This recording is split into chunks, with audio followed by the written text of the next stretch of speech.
Degree students ആണ്. 8, 9, 10 class. Okay okay okay. അപ്പം തൊട്ട് മുമ്പ് പറഞ്ഞ ഇൻട്രൊഡക്ഷൻ എന്ന് മനസ്സിലായത് മറ്റ് പല സ്ഥലങ്ങളിലെയും കൾച്ചറുകളും കാര്യങ്ങളൊക്കെ നിങ്ങൾ മുൻപത്തെ സെഷനുകളിൽ നിന്നൊക്കെ മനസ്സിലാക്കിയിട്ടുണ്ടാവും. പിന്നെ യു കെയിലത്തെ ഒരു സിസ്റ്റത്തെ കുറിച്ചാണ് എന്നോട് സംസാരിക്കാൻ പറഞ്ഞിട്ടുള്ളത്. അപ്പോൾ യു കെ എന്ന് പറയുമ്പോൾ യുണൈറ്റഡ് കിങ്ഡം എന്ന് വേണമെങ്കിൽ പറയാം. അപ്പോൾ യു കെ എന്നുള്ളത് ഇപ്പോൾ നിങ്ങൾ പലരും പരിചയപ്പെട്ടിട്ടുണ്ട്. ഇംഗ്ലണ്ട് എന്ന് കേട്ടിട്ടുണ്ടാവും, ബ്രിട്ടൻ എന്ന് കേട്ടിട്ടുണ്ടാവും, അതുപോലെ യു കെ എന്ന് കേട്ടിട്ടുണ്ടാവും. അങ്ങനെ അങ്ങനെ പലതായിട്ടുള്ള കാര്യങ്ങൾ കേട്ടിട്ടുണ്ടാവും. അപ്പോൾ ഇതൊക്കെ തമ്മിൽ എന്താ വ്യത്യാസം? യു കെയിലെ എന്ന് പറയുമ്പോൾ ഞാൻ എന്തിനെ കുറിച്ചൊക്കെയാണ് പറയേണ്ടത് എന്നുള്ളൊരു വ്യത്യാസം ഉണ്ടാവുമല്ലോ. ക്ലിയർ ആണല്ലോ അല്ലേ? കേൾക്കുന്നുണ്ടോ? Okay okay okay okay. അപ്പം ആദ്യം ചെറിയ രൂപത്തിലുള്ള അതിൻ്റെ ഒരു ഇൻട്രഡക്ഷൻ പറയാം. അപ്പം ബ്രിട്ടൻ എന്ന് പറഞ്ഞു കഴിഞ്ഞാൽ ബ്രിട്ടൻ ആൻഡ് നോർത്തേൺ അയർലൻഡ് എന്ന് പറഞ്ഞാലും യുണൈറ്റഡ് കിങ്ഡം എന്ന് പറഞ്ഞാലും ഒന്നാണ്. അപ്പോൾ ബ്രിട്ടൻ എന്ന് പറയുന്നതും യുണൈറ്റഡ് കിങ്ഡം എന്ന് പറയുന്നതും ഒന്നല്ല. ഓക്കെ. അപ്പം ബ്രിട്ടൻ എന്ന് പറഞ്ഞു കഴിഞ്ഞാൽ അതൊരു ഡെമോഗ്രാഫിക്കലി ഉള്ള ഒരു ടേമാണ്. എന്ന് പറഞ്ഞാൽ മാപ്പ് രൂപത്തിലുള്ളൊരു ബ്രിട്ടീഷ് ഐൽസ് എന്ന് പറയും. എന്ന് പറഞ്ഞു കഴിഞ്ഞാൽ ബ്രിട്ടീഷ് ദ്വീപ് സമൂഹങ്ങൾ. അപ്പോൾ ബ്രിട്ടൻ നിങ്ങൾക്കറിയാം പിന്നെ ഒരു ദ്വീപ് പോലെയാണ്. അതുപോലെ തൊട്ടപ്പുറത്ത് അയൽരാജ്യമായിട്ട് അയർലൻഡ് ഉണ്ട്. അപ്പോൾ ബ്രിട്ടീഷ് ഐൽസ് എന്ന് പറഞ്ഞു കഴിഞ്ഞാൽ ISLES എന്നാട്ടോ, ഐസിൽസ് എന്ന് വായിക്കൂല, ഐൽസ് എന്ന് വായിക്കുക. അപ്പോൾ ബ്രിട്ടീഷ് ഐൽസ് എന്ന് പറഞ്ഞു കഴിഞ്ഞാൽ ബ്രിട്ടനും അതുപോലെ തന്നെ തൊട്ടപ്പുറത്തുള്ള അയർലൻഡും. ഈ ബ്രിട്ടൻ എന്ന് പറയുമ്പോൾ അത് 3 രാജ്യങ്ങളാണ് ബ്രിട്ടൻ എന്ന് മാത്രം പറയുമ്പോൾ. അപ്പം അത് ഇംഗ്ലണ്ട് അതിൻ്റെ സൗത്ത് ഭാഗം, അതുപോലെ സ്കോട്ട്ലാൻഡ് നോർത്ത് ഭാഗം സ്കോട്ട്ലാൻഡ് ആണ്, അത് വേറൊരു രാജ്യമാണ്. അതുപോലെ തന്നെ വെസ്റ്റ് ഭാഗം വെയിൽസ്. ഓക്കെ. പിന്നെ വെയിൽസിന്റെ ക്യാപിറ്റലാണ് കാർഡിഫ്. ഇംഗ്ലണ്ടിന്റെ ക്യാപിറ്റലാണ് ലണ്ടൻ. ഓക്കെ. അതുപോലെ തന്നെ സ്കോട്ട്ലൻഡിന്റെ ക്യാപിറ്റലാണ് ഗ്ലാസ്ഗോ.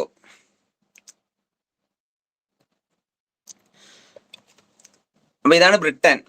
പക്ഷെ ബ്രിട്ടൻ എന്നുള്ളതും യു കെ തമ്മിലുള്ള വ്യത്യാസമുണ്ട്. യു കെ എന്ന് പറയുമ്പോൾ ബ്രിട്ടനും പ്ലസ് അയർലൻഡിന്റെ ഒരു ഭാഗം കൂടി ഉണ്ടാവും. പിന്നെ മാപ്പ് ഞാൻ ഇപ്പൊ കാണിക്കുകയാണെന്നുണ്ടെങ്കിൽ കാണാൻ പറ്റുമോ? അപ്പൊ ഇത് ബ്രിട്ടീഷ്, ഇതാണ് ബ്രിട്ടൻ, സോറി, ഇത് അയർലൻഡും. ഈ അയർലൻഡിന്റെ ഒരു ഭാഗം, പിന്നെ അയർലൻഡിന്റെ ഒരു ഭാഗം നോർത്തേൺ അയർലൻഡ് ആണ്. അതിന്റെ ക്യാപിറ്റലാണ് ബെൽഫാസ്റ്റ്. ഓക്കെ.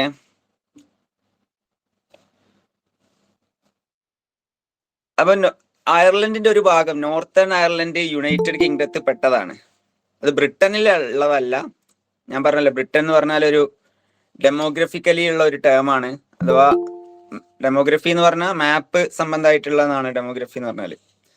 അപ്പൊ യുണൈറ്റഡ് കിങ്ഡം എന്ന് പറയുമ്പോൾ ബ്രിട്ടനും പ്ലസ് നോർത്തേൺ അയർലൻഡും കൂടിയതാണ്. അങ്ങനെയാണ് യുണൈറ്റഡ് കിങ്ഡം ആവുന്നത്. ഇവരുടെയൊക്കെ ഒരു നോർത്തേൺ അയർലൻഡ് ഒരുപാട് കാലം പിന്നെ ഇവരുടെ കീഴിലായിരുന്നു. മൊത്തം അയർലൻഡ് ബ്രിട്ടന്റെ കീഴിലായിരുന്നു. അയർലൻഡിനെ കുറിച്ച് പറയാറുള്ളത്, അയർലൻഡ് ലോകത്തെ ഏറ്റവും വലിയ ഫലസ്തീനി സപ്പോർട്ടർ ആയിട്ടുള്ള ഒരു രാജ്യമാണ്. അപ്പൊ അവര് പ്രധാനമായിട്ടും പറയുന്ന ഒരു കാര്യമാണ്, ഞങ്ങൾക്ക് അധിനിവേശം എന്താണെന്ന് ഞങ്ങൾക്ക് അറിയാം, അതുപോലെ തന്നെ കൊളോണിയലിസത്തിന്റെ ബ്ലഡ് ഞങ്ങളെ കയ്യിൽ ഒരിക്കലും ചരിത്രത്തിൽ ഉണ്ടായിട്ടില്ല എന്ന് പറയാറുണ്ട്. അപ്പൊ കാരണം അവര് ഇംഗ്ലണ്ടിന്റെ കീഴിലായിരുന്നു. ഇംഗ്ലണ്ട് ഈ വെയിൽസിനെയും നോർത്തേൺ അയർലൻഡിനെയും മൊത്തം അയർലൻഡിനെയും സ്കോട്ട്ലാൻഡിനെയും മൊത്തം ഒരുമിച്ച് ഭരിച്ചിരുന്ന കാലം ഉണ്ടായിരുന്നു. പിന്നെ ഒരുപാട് കാലം ഇവര് അയർലൻഡ് പ്രക്ഷോഭങ്ങൾ നടത്തി. നമ്മുടെ നാട്ടിൽ ഇന്ത്യയിൽ നടന്നതുപോലെ സ്വാതന്ത്ര്യ സമരങ്ങൾ നടന്നു. അവസാനം അവരൊരു തീരുമാനത്തിലെത്തി, ഒരു അഗ്രിമെന്റിലെത്തി. അയർലൻഡിന്റെ ഭൂരിഭാഗവും സ്വതന്ത്രമായിട്ട് നിലകൊള്ളും. അതേസമയം നോർത്തേൺ അയർലൻഡ് ഇതിന്റെ ഭാഗമായിരിക്കും. അപ്പൊ ഇംഗ്ലണ്ടും സ്കോട്ട്ലാൻഡും വെയിൽസും കൂടിയ ആ ഒരു യുണൈറ്റഡ് കിങ്ഡത്തിന്റെ ഭാഗമായിട്ട് എന്തു മാറി? നോർത്തേൺ അയർലൻഡ് മാറി. അങ്ങനെയാണ് യുണൈറ്റഡ് കിങ്ഡം എന്ന പേരിൽ ഇത് അറിയപ്പെടുന്നത്. പിന്നെ ഇതിൽ കുറച്ചുകൂടി കാര്യങ്ങളൊക്കെ ഫണ്ണി ആയിട്ടുള്ള വിഷയങ്ങളുണ്ട്. അതായത് ഇവര് സ്പോർട്സിലൊക്കെ മത്സരിക്കുമ്പോൾ, അഥവാ ക്രിക്കറ്റിലും ഫുട്ബോളിലൊക്കെ മത്സരിക്കുമ്പോൾ നിങ്ങൾക്ക് കാണാം ഇംഗ്ലണ്ട് അല്ലെ, UK എന്ന് പറഞ്ഞിട്ട് ഒരു ടീമില്ല. ഓക്കെ.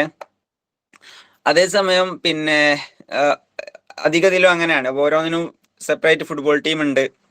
ഇപ്പോൾ ഇംഗ്ലീഷ് പ്രീമിയർ ലീഗ് എന്ന് പറഞ്ഞാൽ അതിൽ എന്ത് വരൂല, പിന്നെ മറ്റ് രാജ്യത്തെ ടീമുകളിൽ സ്കോട്ട്ലാൻഡത്തെ ടീമോ അല്ലെങ്കിൽ വെയിൽസിന്റെ ടീമോ ഒന്നും വരൂല. അതേസമയം ഇവർ ഒളിമ്പിക്സിൽ മത്സരിക്കുമ്പോൾ ശ്രദ്ധിച്ചിട്ടുണ്ടാവും ബ്രിട്ടൻ എന്നാ വരിക. അപ്പൊ ബ്രിട്ടൻ വരുമ്പോൾ നമ്മൾ പറഞ്ഞു പിന്നെ നോർത്തേൺ അയർലൻഡ് ഇതിൽ പെടൂലല്ലോ. യുണൈറ്റഡ് കിങ്ഡം എന്ന് പറയുമ്പോഴാണല്ലോ നോർത്തേൺ അയർലൻഡ് പെടുക. അപ്പോ ഈ ഒളിമ്പിക്സ് ഒക്കെ വരുന്ന സമയത്ത് പിന്നെ നോർത്തേൺ അയർലൻഡിലെ ആളുകൾക്ക്, പ്ലെയേഴ്സിന്, താരങ്ങൾക്ക് ചോയ്സ് ആണ്. അവർക്ക് വേണമെങ്കിൽ അയർലൻഡിന് വേണ്ടി മത്സരിക്കാം, അതേസമയം ബ്രിട്ടന് വേണ്ടിയും മത്സരിക്കാം. അയർലൻഡിനെ സംബന്ധിച്ചിടത്തോളം അവരെ വേറൊരു രാജ്യമാണ്, അവരെ പാസ്പോർട്ട് അതൊന്നും ഇവരെടുത്തില്ല. പിന്നെ അയർലൻഡിൽ യൂറോ ആണ്, ഇവിടെ UK പൗണ്ടാണ്. കറൻസി വ്യത്യാസമുണ്ട്. പിന്നെ ലാംഗ്വേജ് ഇംഗ്ലീഷ് തന്നെയാണ്, പക്ഷെ വ്യത്യസ്ത ആക്സെന്റുകൾ ഉണ്ടാവും എന്നതേ ഉള്ളൂ. ഓക്കെ.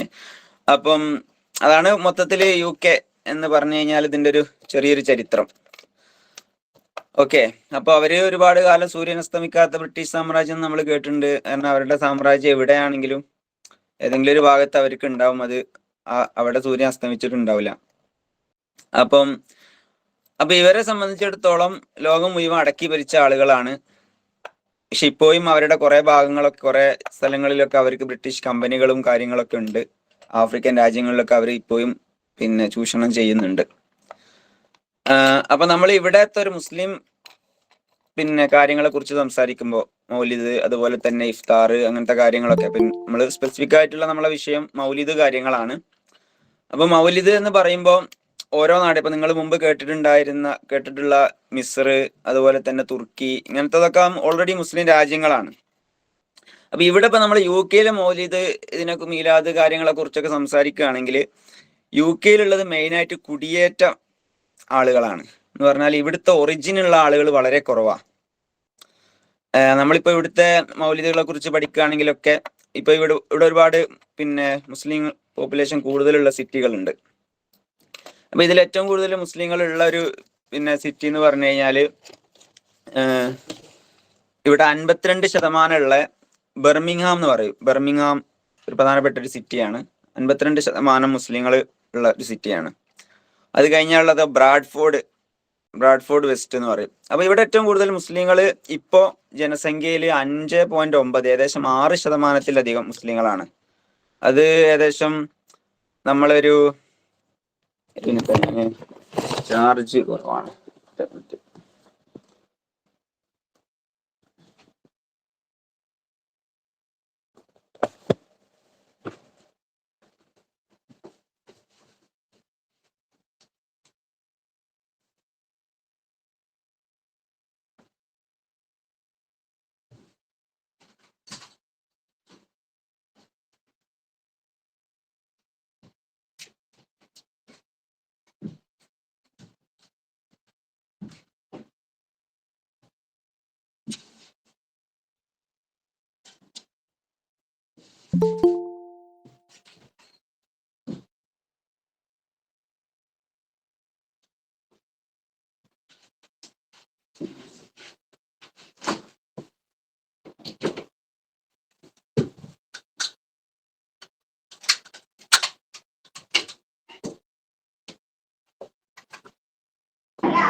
കേക്കാലല്ലേ?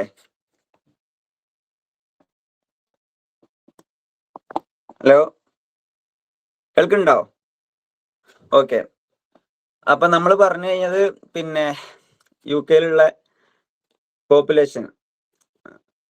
അപ്പം മുസ്ലിങ്ങളെ ഈ ഒരു 2021 സെൻസസ് പ്രകാരം ഇവിടെ ഏകദേശം 6%, 5.9% മുസ്ലിങ്ങളാണ് UK-യിൽ മൊത്തം. അത് കഴിഞ്ഞ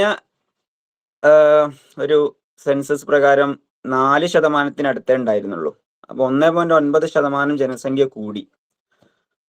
അതിൽ തന്നെ ഈ മൊത്തം മുസ്ലിം ജനസംഖ്യയിൽ 14%, ഏകദേശം 15% അടുത്തും ലണ്ടനിലാണ് താമസിക്കുന്നത്. നിങ്ങൾക്ക് ലണ്ടൻ മേയറുടെ പേര് സാദിഖ് ഖാൻ എന്നാണ്. അദ്ദേഹം ഒരു 15 വർഷങ്ങൾ അടുത്തായി അദ്ദേഹം ലണ്ടൻ മേയറായിട്ട് അദ്ദേഹം ഭരിച്ചുകൊണ്ടിരിക്കുന്നു. അദ്ദേഹം ലേബർ പാർട്ടിയുടെ നിലവിൽ UK ഭരിക്കുന്ന ലേബർ പാർട്ടി, കിയർ സ്റ്റാർമറാണ് ഇവിടുത്തെ പ്രധാനമന്ത്രി.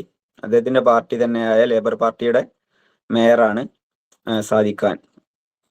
അപ്പം ലണ്ടനിലുള്ള 7 പിന്നെ മുസ്ലിമാണ്.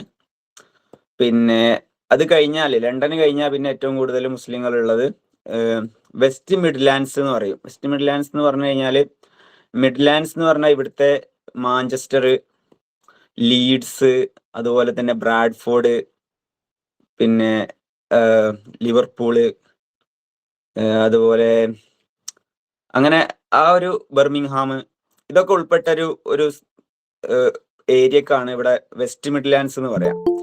അപ്പൊ ഇവിടെയാണ് പിന്നെ ഏറ്റവും കൂടുതൽ മുസ്ലിങ്ങൾ ഉള്ളത്. ഏറ്റവും കൂടുതൽ മുസ്ലിങ്ങളുള്ള പിന്നെ മണ്ഡലം അഥവാ പാർലമെന്റ് മണ്ഡലം അതുപോലെ ബർമിംഗ്ഹാമിലുള്ള ഒരു മണ്ഡലമാണ്. അപ്പോൾ ഏകദേശം ഇവിടെ ഒരു 8-9 പാർലമെന്റ് മണ്ഡലങ്ങളിൽ മുസ്ലിങ്ങൾ 9% ഉണ്ട്. ഈ കഴിഞ്ഞ ഇലക്ഷനിൽ മുസ്ലിങ്ങൾ പൊതുവെ ലേബർ പാർട്ടി ആയിരുന്നു സപ്പോർട്ട് ചെയ്തുകൊണ്ടിരുന്നത്.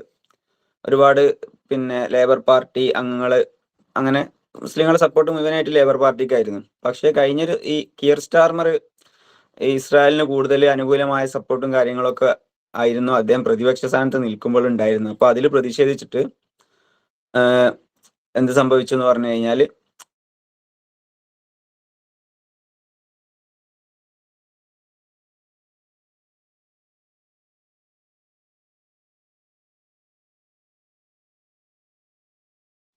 പിന്നെ ലേബർ പാർട്ടി തോൽക്കുകയും അവിടെ സ്വതന്ത്ര സ്ഥാനാർത്ഥികളായിട്ടുള്ള ഉദാഹരണമായിട്ട് ലെസ്റ്റർ അത്യാവശ്യം മുസ്ലിം ജനസംഖ്യയുള്ള ഒരു 33% മുസ്ലിങ്ങളുള്ള ഒരു സിറ്റിയാണ് ലെസ്റ്റർ സിറ്റി എന്ന് പറയും. അപ്പൊ ലെസ്റ്റർ സിറ്റി അവിടെ ഹിന്ദുസും 25% ഹിന്ദുസും അവിടെ ഉണ്ട്. അപ്പൊ അവിടെ ചെറിയ വിഷയങ്ങൾ, കലാപങ്ങളും കാര്യങ്ങളൊക്കെ ഉണ്ടായിരുന്നു മുമ്പ്. ഒരു ഇന്ത്യ പാകിസ്ഥാന് മാച്ച് സംബന്ധിച്ചിട്ടുള്ള ഒരു ചെറിയ വിഷയങ്ങളൊക്കെ ഉണ്ടായിരുന്നു. അങ്ങനത്തെ സിറ്റിയാണ് ലെസ്റ്റർ സിറ്റി. അപ്പൊ അവിടെ പിന്നെ സ്വതന്ത്ര സ്ഥാനാർത്ഥിയായിട്ട് ഷൗക്കത്ത് ആദം എന്ന് പറഞ്ഞിട്ടുള്ള ഒരാള്, അദ്ദേഹം ഫലസ്തീൻ സപ്പോർട്ട് ചെയ്യുന്ന ഒരാളായിരുന്നു. അദ്ദേഹം ലേബർ പാർട്ടിയുടെ പ്രതിനിധിയെ തോൽപ്പിച്ചു. അങ്ങനെ ഒരുപാട് സ്ഥലങ്ങളിൽ ലേബർ പാർട്ടി തോറ്റെങ്കിലും അവരെന്നാണ് ഭരണത്തിലെത്തിയത്. അവർ കഴിഞ്ഞ പ്രാവശ്യം പ്രതിപക്ഷമായിരുന്നു. അതിന്റെ ഒരു കാരണം അതും കൂടി പറയണമെന്ന് തോന്നുക. കാരണം അതിന്റെ കാരണം ലേബർ പാർട്ടി ജയിച്ചു. അന്ന് ഭരിച്ചുകൊണ്ടിരുന്ന കൺസർവേറ്റീവ് പാർട്ടി, ഇപ്പൊ നമ്മളെ ഋഷി സുനക്കിനൊക്കെ കേട്ടിട്ടുണ്ടാവില്ലേ, ഇന്ത്യൻ വംശജനായ. അപ്പൊ അദ്ദേഹം പ്രധാനമന്ത്രിയായതൊക്കെ അദ്ദേഹം കൺസർവേറ്റീവ് പാർട്ടിയുടെ പ്രതിനിധിയായിരുന്നു. അതുപോലെ അതിന്റെ മുമ്പ് തെരേസ മെയ്, അതുപോലെ അതിനു മുമ്പ് പിന്നെ മറന്നു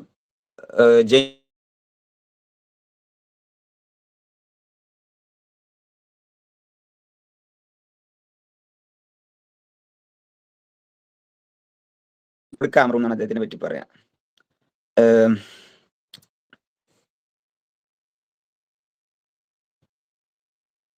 David Cameroon, sorry, James Cameron അല്ല, ഡേവിഡ് കാമറൂൺ. അപ്പൊ അദ്ദേഹമൊക്കെ അതുപോലെ ബോറിസ് ജോൺസൺ, അങ്ങനെ ഒരു ടേമിൽ തന്നെ 3 പ്രധാനമന്ത്രിമാരുണ്ടായിരുന്നു കഴിഞ്ഞ കൺസർവേറ്റീവ് പാർട്ടിയുടെ ഒരു ടേമില്. അപ്പൊ ചുരുക്കി പറഞ്ഞു കഴിഞ്ഞാല് ഇവരുടെ ഇപ്പൊ കൺസർവേറ്റീവ്സിന് വീര്യം പോരാ, അവര് ഫാർ റൈറ്റ് ആയിട്ട് അത്ര വീര്യം പോരാന്ന് പറഞ്ഞിട്ട് പുതിയൊരു പാർട്ടി ഇപ്പോ UK-യിൽ ഉണ്ടായി വന്നിട്ടുണ്ട്. അതിന്റെ പേരാണ് റിഫോം പാർട്ടി എന്ന് പറയും. ഹലോ, കേൾക്കുന്നുണ്ടോ? പോയല്ലോ. ഓക്കെ. അപ്പം റിഫോം പാർട്ടി എന്ന് പറഞ്ഞിട്ട് പുതിയൊരു ഫാർ റൈറ്റ് പാർട്ടി ഇപ്പൊ ഇവിടെ UK കഴിഞ്ഞ ഇലക്ഷനിൽ അവർ പങ്കെടുത്തു. പിന്നെ അവർക്ക് വലിയ സീറ്റുകളൊന്നും ലഭിച്ചില്ലെങ്കിൽ 5-6 സീറ്റ് അവർക്ക് ലഭിച്ചിട്ടുള്ളൂ. പക്ഷെ അവർക്ക് വലിയൊരു വോട്ടിംഗ് ശതമാനം കിട്ടി. നല്ലൊരു വോട്ടിംഗ് ശതമാനം കിട്ടി എന്ന് പറഞ്ഞു കഴിഞ്ഞാൽ ആ വോട്ടിംഗ് ശതമാനം മൊത്തം പോയത് കൺസർവേറ്റീവ് പാർട്ടിയിൽ നിന്നായിരുന്നു. കാരണം അവരായിരുന്നു ഇതുവരെയുള്ള റൈറ്റ് വിങ്. അപ്പൊ അവരുടെ വോട്ട് മൊത്തം ഈ റിഫോം പാർട്ടി കൊണ്ടുപോയി. അപ്പൊ എന്ത് സംഭവിച്ചു എന്ന് പറഞ്ഞു കഴിഞ്ഞാൽ ലേബർ പാർട്ടി വിജയിച്ചു. ലേബർ പാർട്ടിക്ക് ശരിക്ക് പറഞ്ഞാൽ മുമ്പ് നടന്ന ഇലക്ഷനിൽ എത്രയാണോ വോട്ട് ശതമാനം കിട്ടിയത് 32%, അത്ര തന്നെ ശതമാനം ഇപ്രാവശ്യവും കിട്ടിയുള്ളൂ. പക്ഷെ കഴിഞ്ഞ പ്രാവശ്യം കൺസർവേറ്റീവ്സിന് 40-ന്റെ മുകളിൽ ശതമാനം കിട്ടിയിട്ടുണ്ടെങ്കിൽ ഇപ്രാവശ്യം അവർക്ക് അത് കുറഞ്ഞു 30% താഴെ 29% അടുത്തായി. അപ്പോൾ ഇവരെ വോട്ടിംഗ് ശതമാനം മൊത്തം ആര് കൊണ്ടുപോയി? Reform party. നൈജൽ ഫരാജ് എന്ന് പറഞ്ഞു കഴിഞ്ഞിട്ടുള്ള ഒരു സ്ഥാപകന് നൈജൽ ഫരാജ്.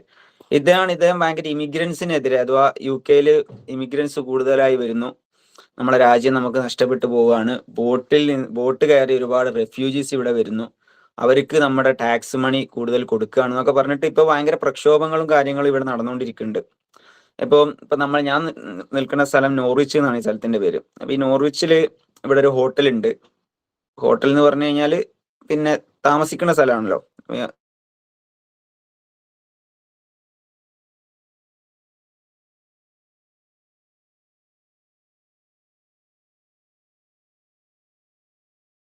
കാരണം അവിടെ റെഫ്യൂജീസ് പിന്നെ അവിടെയാണ് പാർപ്പിച്ചിട്ടുള്ളത്.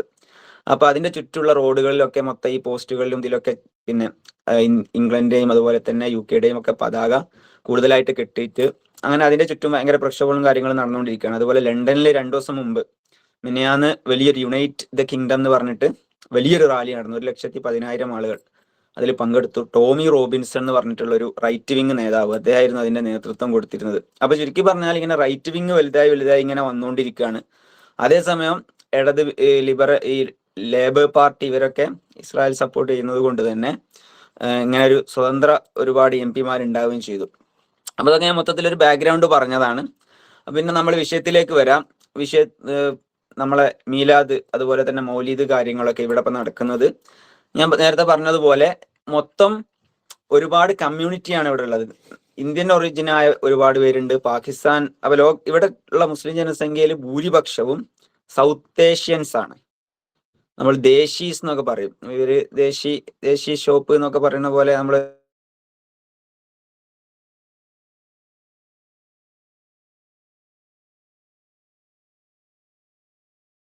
പറഞ്ഞിട്ട് അപ്പൊ ദേശി ഷോപ്പ്, ദേശി ഫുഡ് അങ്ങനെയൊക്കെ. അപ്പൊ എന്ന് പറഞ്ഞാൽ സൗത്ത് ഏഷ്യൻസ് ആണ് അതുകൊണ്ട് ഉദ്ദേശിക്കുന്നത്. പാകിസ്ഥാനികൾ, ഇന്ത്യൻസ്, അതുപോലെ ബംഗ്ലാദേശീസ്, ഇവരെല്ലാരും ഈ ഒരു വകുപ്പിൽ പെടുന്നതാണ്. അപ്പൊ ഇവിടുത്തെ ജനസംഖ്യയിൽ ഭൂരിപക്ഷവും സൗത്ത് ഏഷ്യൻ ഒറിജിൻസ് ആണ്. അപ്പൊ അതുകൊണ്ട് തന്നെ നമുക്കിപ്പോ ഇവിടുത്തെ ഒരു കൾച്ചർ എന്താണ്, ഇവിടെ ഒരു പ്രത്യേകമായിട്ടുള്ള സ്പെഷ്യൽ കൾച്ചറായിട്ട് വേറെ ഇല്ല. അപ്പൊ നിങ്ങൾ മുമ്പ് കേട്ട ക്ലാസ്സുകളിൽ നിന്ന് വ്യത്യസ്തമായിരിക്കും. മറ്റു സ്ഥലങ്ങളിലൊക്കെ അവർക്ക് തദ്ദേശീയമായിട്ടുള്ള ഒരു രീതി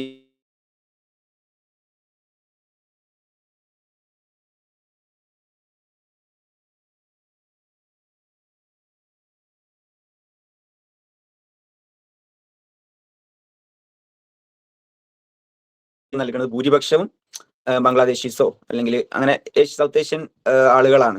അപ്പൊ അതിൽ മറ്റുള്ളവരും കൂടിക്കൊടുക്കും എന്നതല്ലാതെ, അതുപോലെ അപ്പൊ ഞാൻ ഈ പറഞ്ഞ പോലെ സൗത്ത് ഏഷ്യൻസ് ആണ് കൂടുതലുള്ളത്. പിന്നെ കുർദിഷ്, തുർക്കിഷ് അങ്ങനത്തെ വിഭാഗമുണ്ട്. കുർദിഷുകാർ കുറച്ചൊരു നല്ല കമ്മ്യൂണിറ്റിയാണ്. കുർദിഷ് നിങ്ങൾ കേട്ടിട്ടുണ്ടാവും. പിന്നെ ഇറാഖിലും സിറിയയിലും തുർക്കിയിലും ഈ 3 രാജ്യങ്ങളിലായിട്ട് പിന്നെ അധിവസിച്ച് വരുന്ന ഒരു ജനവിഭാഗമാണ് കുർദിഷുകൾ. പിന്നെ കുർദിഷുകളിൽപ്പെട്ട ഏതെങ്കിലും പ്രധാനപ്പെട്ട പണ്ഡിതന്മാർ, ഒരു ഹിസ്റ്റോറിക്കൽ ഫിഗറിനെ ആർക്കെങ്കിലും പറയാൻ പറ്റുമോ? ഞാൻ കേൾക്കാം. ആർക്കെങ്കിലും പറയാൻ പറ്റിയെങ്കിൽ പറയാം.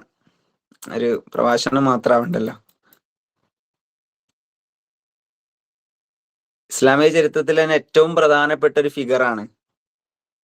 ഒരു ക്ലൂ തരാം. 1100 കാലഘട്ടത്തിലാണ്, 11-12.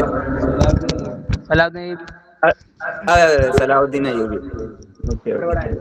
ഇപ്പൊ സലാഹുദ്ദീൻ അയ്യൂബി കുർദിഷാണ്. അദ്ദേഹം സുന്നി, അതുപോലെ ഷാഫി മദ്ഹബാണ്. കുർദിഷുകാർ ഷാഫി മദ്ഹബുകാരാണ്. അപ്പൊ ഇവിടെയുള്ള പള്ളികളിൽ നമ്മളടുത്ത് ഇപ്സിച്ച് എന്ന് പറഞ്ഞ ഒരു സ്ഥലത്ത് ഒരുപാട് ഒരു 2-3 കുർദിഷ് പള്ളികളുണ്ട്. അപ്പം അവർ ഷാഫി മദ്ഹബാണ്, സുന്നികളാണ്. അതുപോലെ തന്നെ നമ്മുടെ അതേ ഒരു സംസ്കാരങ്ങളും കാര്യങ്ങളൊക്കെ ഉള്ള ഒരു വിഭാഗമാണ്. അപ്പോൾ സലാഹുദ്ദീൻ അയ്യൂബിയെ കുറിച്ച് തന്നെ അറിയാം. അദ്ദേഹം ഈജിപ്തിൽ പിന്നെ വന്ന ശേഷം പിന്നെ അദ്ദേഹം എന്ത് സ്ഥാപിച്ചു, അവിടെ ഫാത്തിമി ഭരണകൂടമായിരുന്നു, ഫാത്തിമി ഖലീഫ ഒക്കെ ആയിരുന്നു ഉണ്ടായിരുന്നത്. അവർ ഷിയാക്കളായിരുന്നു. അപ്പൊ അത് മാറ്റിയിട്ട് തൻ്റെ അമ്മാവനായ ഷിറൂഹ് എന്നവരുടെ കൂടെ സംഗി ഭരണകൂടത്തിന്റെ ഒരു പ്രതിനിധിയായിട്ട് അദ്ദേഹം ഈജിപ്തിൽ എത്തുകയും അദ്ദേഹം അവിടെ ചെന്നിട്ട് പിന്നെ ഫാത്തിമി ഡൈനാസ്റ്റി മാറ്റിയിട്ട് അവിടെ ഒരു സുന്നി ഡൈനാസ്റ്റി എന്ന് പറഞ്ഞാൽ അവിടെ തന്നെ മദ്ഹബ് ഷാഫി മദ്ഹബ് എന്ന രൂപത്തിലാക്കി മാറ്റിയ വ്യക്തിയാണ് അദ്ദേഹം. അപ്പോൾ കുർദിഷുകാർ ഇവിടെ കൂടുതലായിട്ട് അധിവസിക്കുന്നുണ്ട്. അപ്പോൾ ഇവര് പലവരും തുർക്കിയിൽ നിന്നുള്ള കുർദിഷുകാരായിരിക്കും, അതുപോലെ ഇറാഖിൽ നിന്നുള്ളവരുണ്ടാവും. അപ്പൊ ഇവര് ഏകദേശം നമ്മുടെ അതേ ഒരു കൾച്ചറും കാര്യങ്ങളൊക്കെയാണ്. അവര് മൗലിദ് ഒക്കെ കാര്യങ്ങളൊക്കെ ചെയ്യുന്നവരാണ്. അപ്പൊ അങ്ങനെ കുറച്ച് പേരുണ്ട്. പിന്നെ അപ്പോ ഇവരൊരു നമ്മളിവര് കുർദിഷും പിന്നെ അതുപോലെ തുർക്കിഷും വരെ സംസാരിക്കും. പക്ഷെ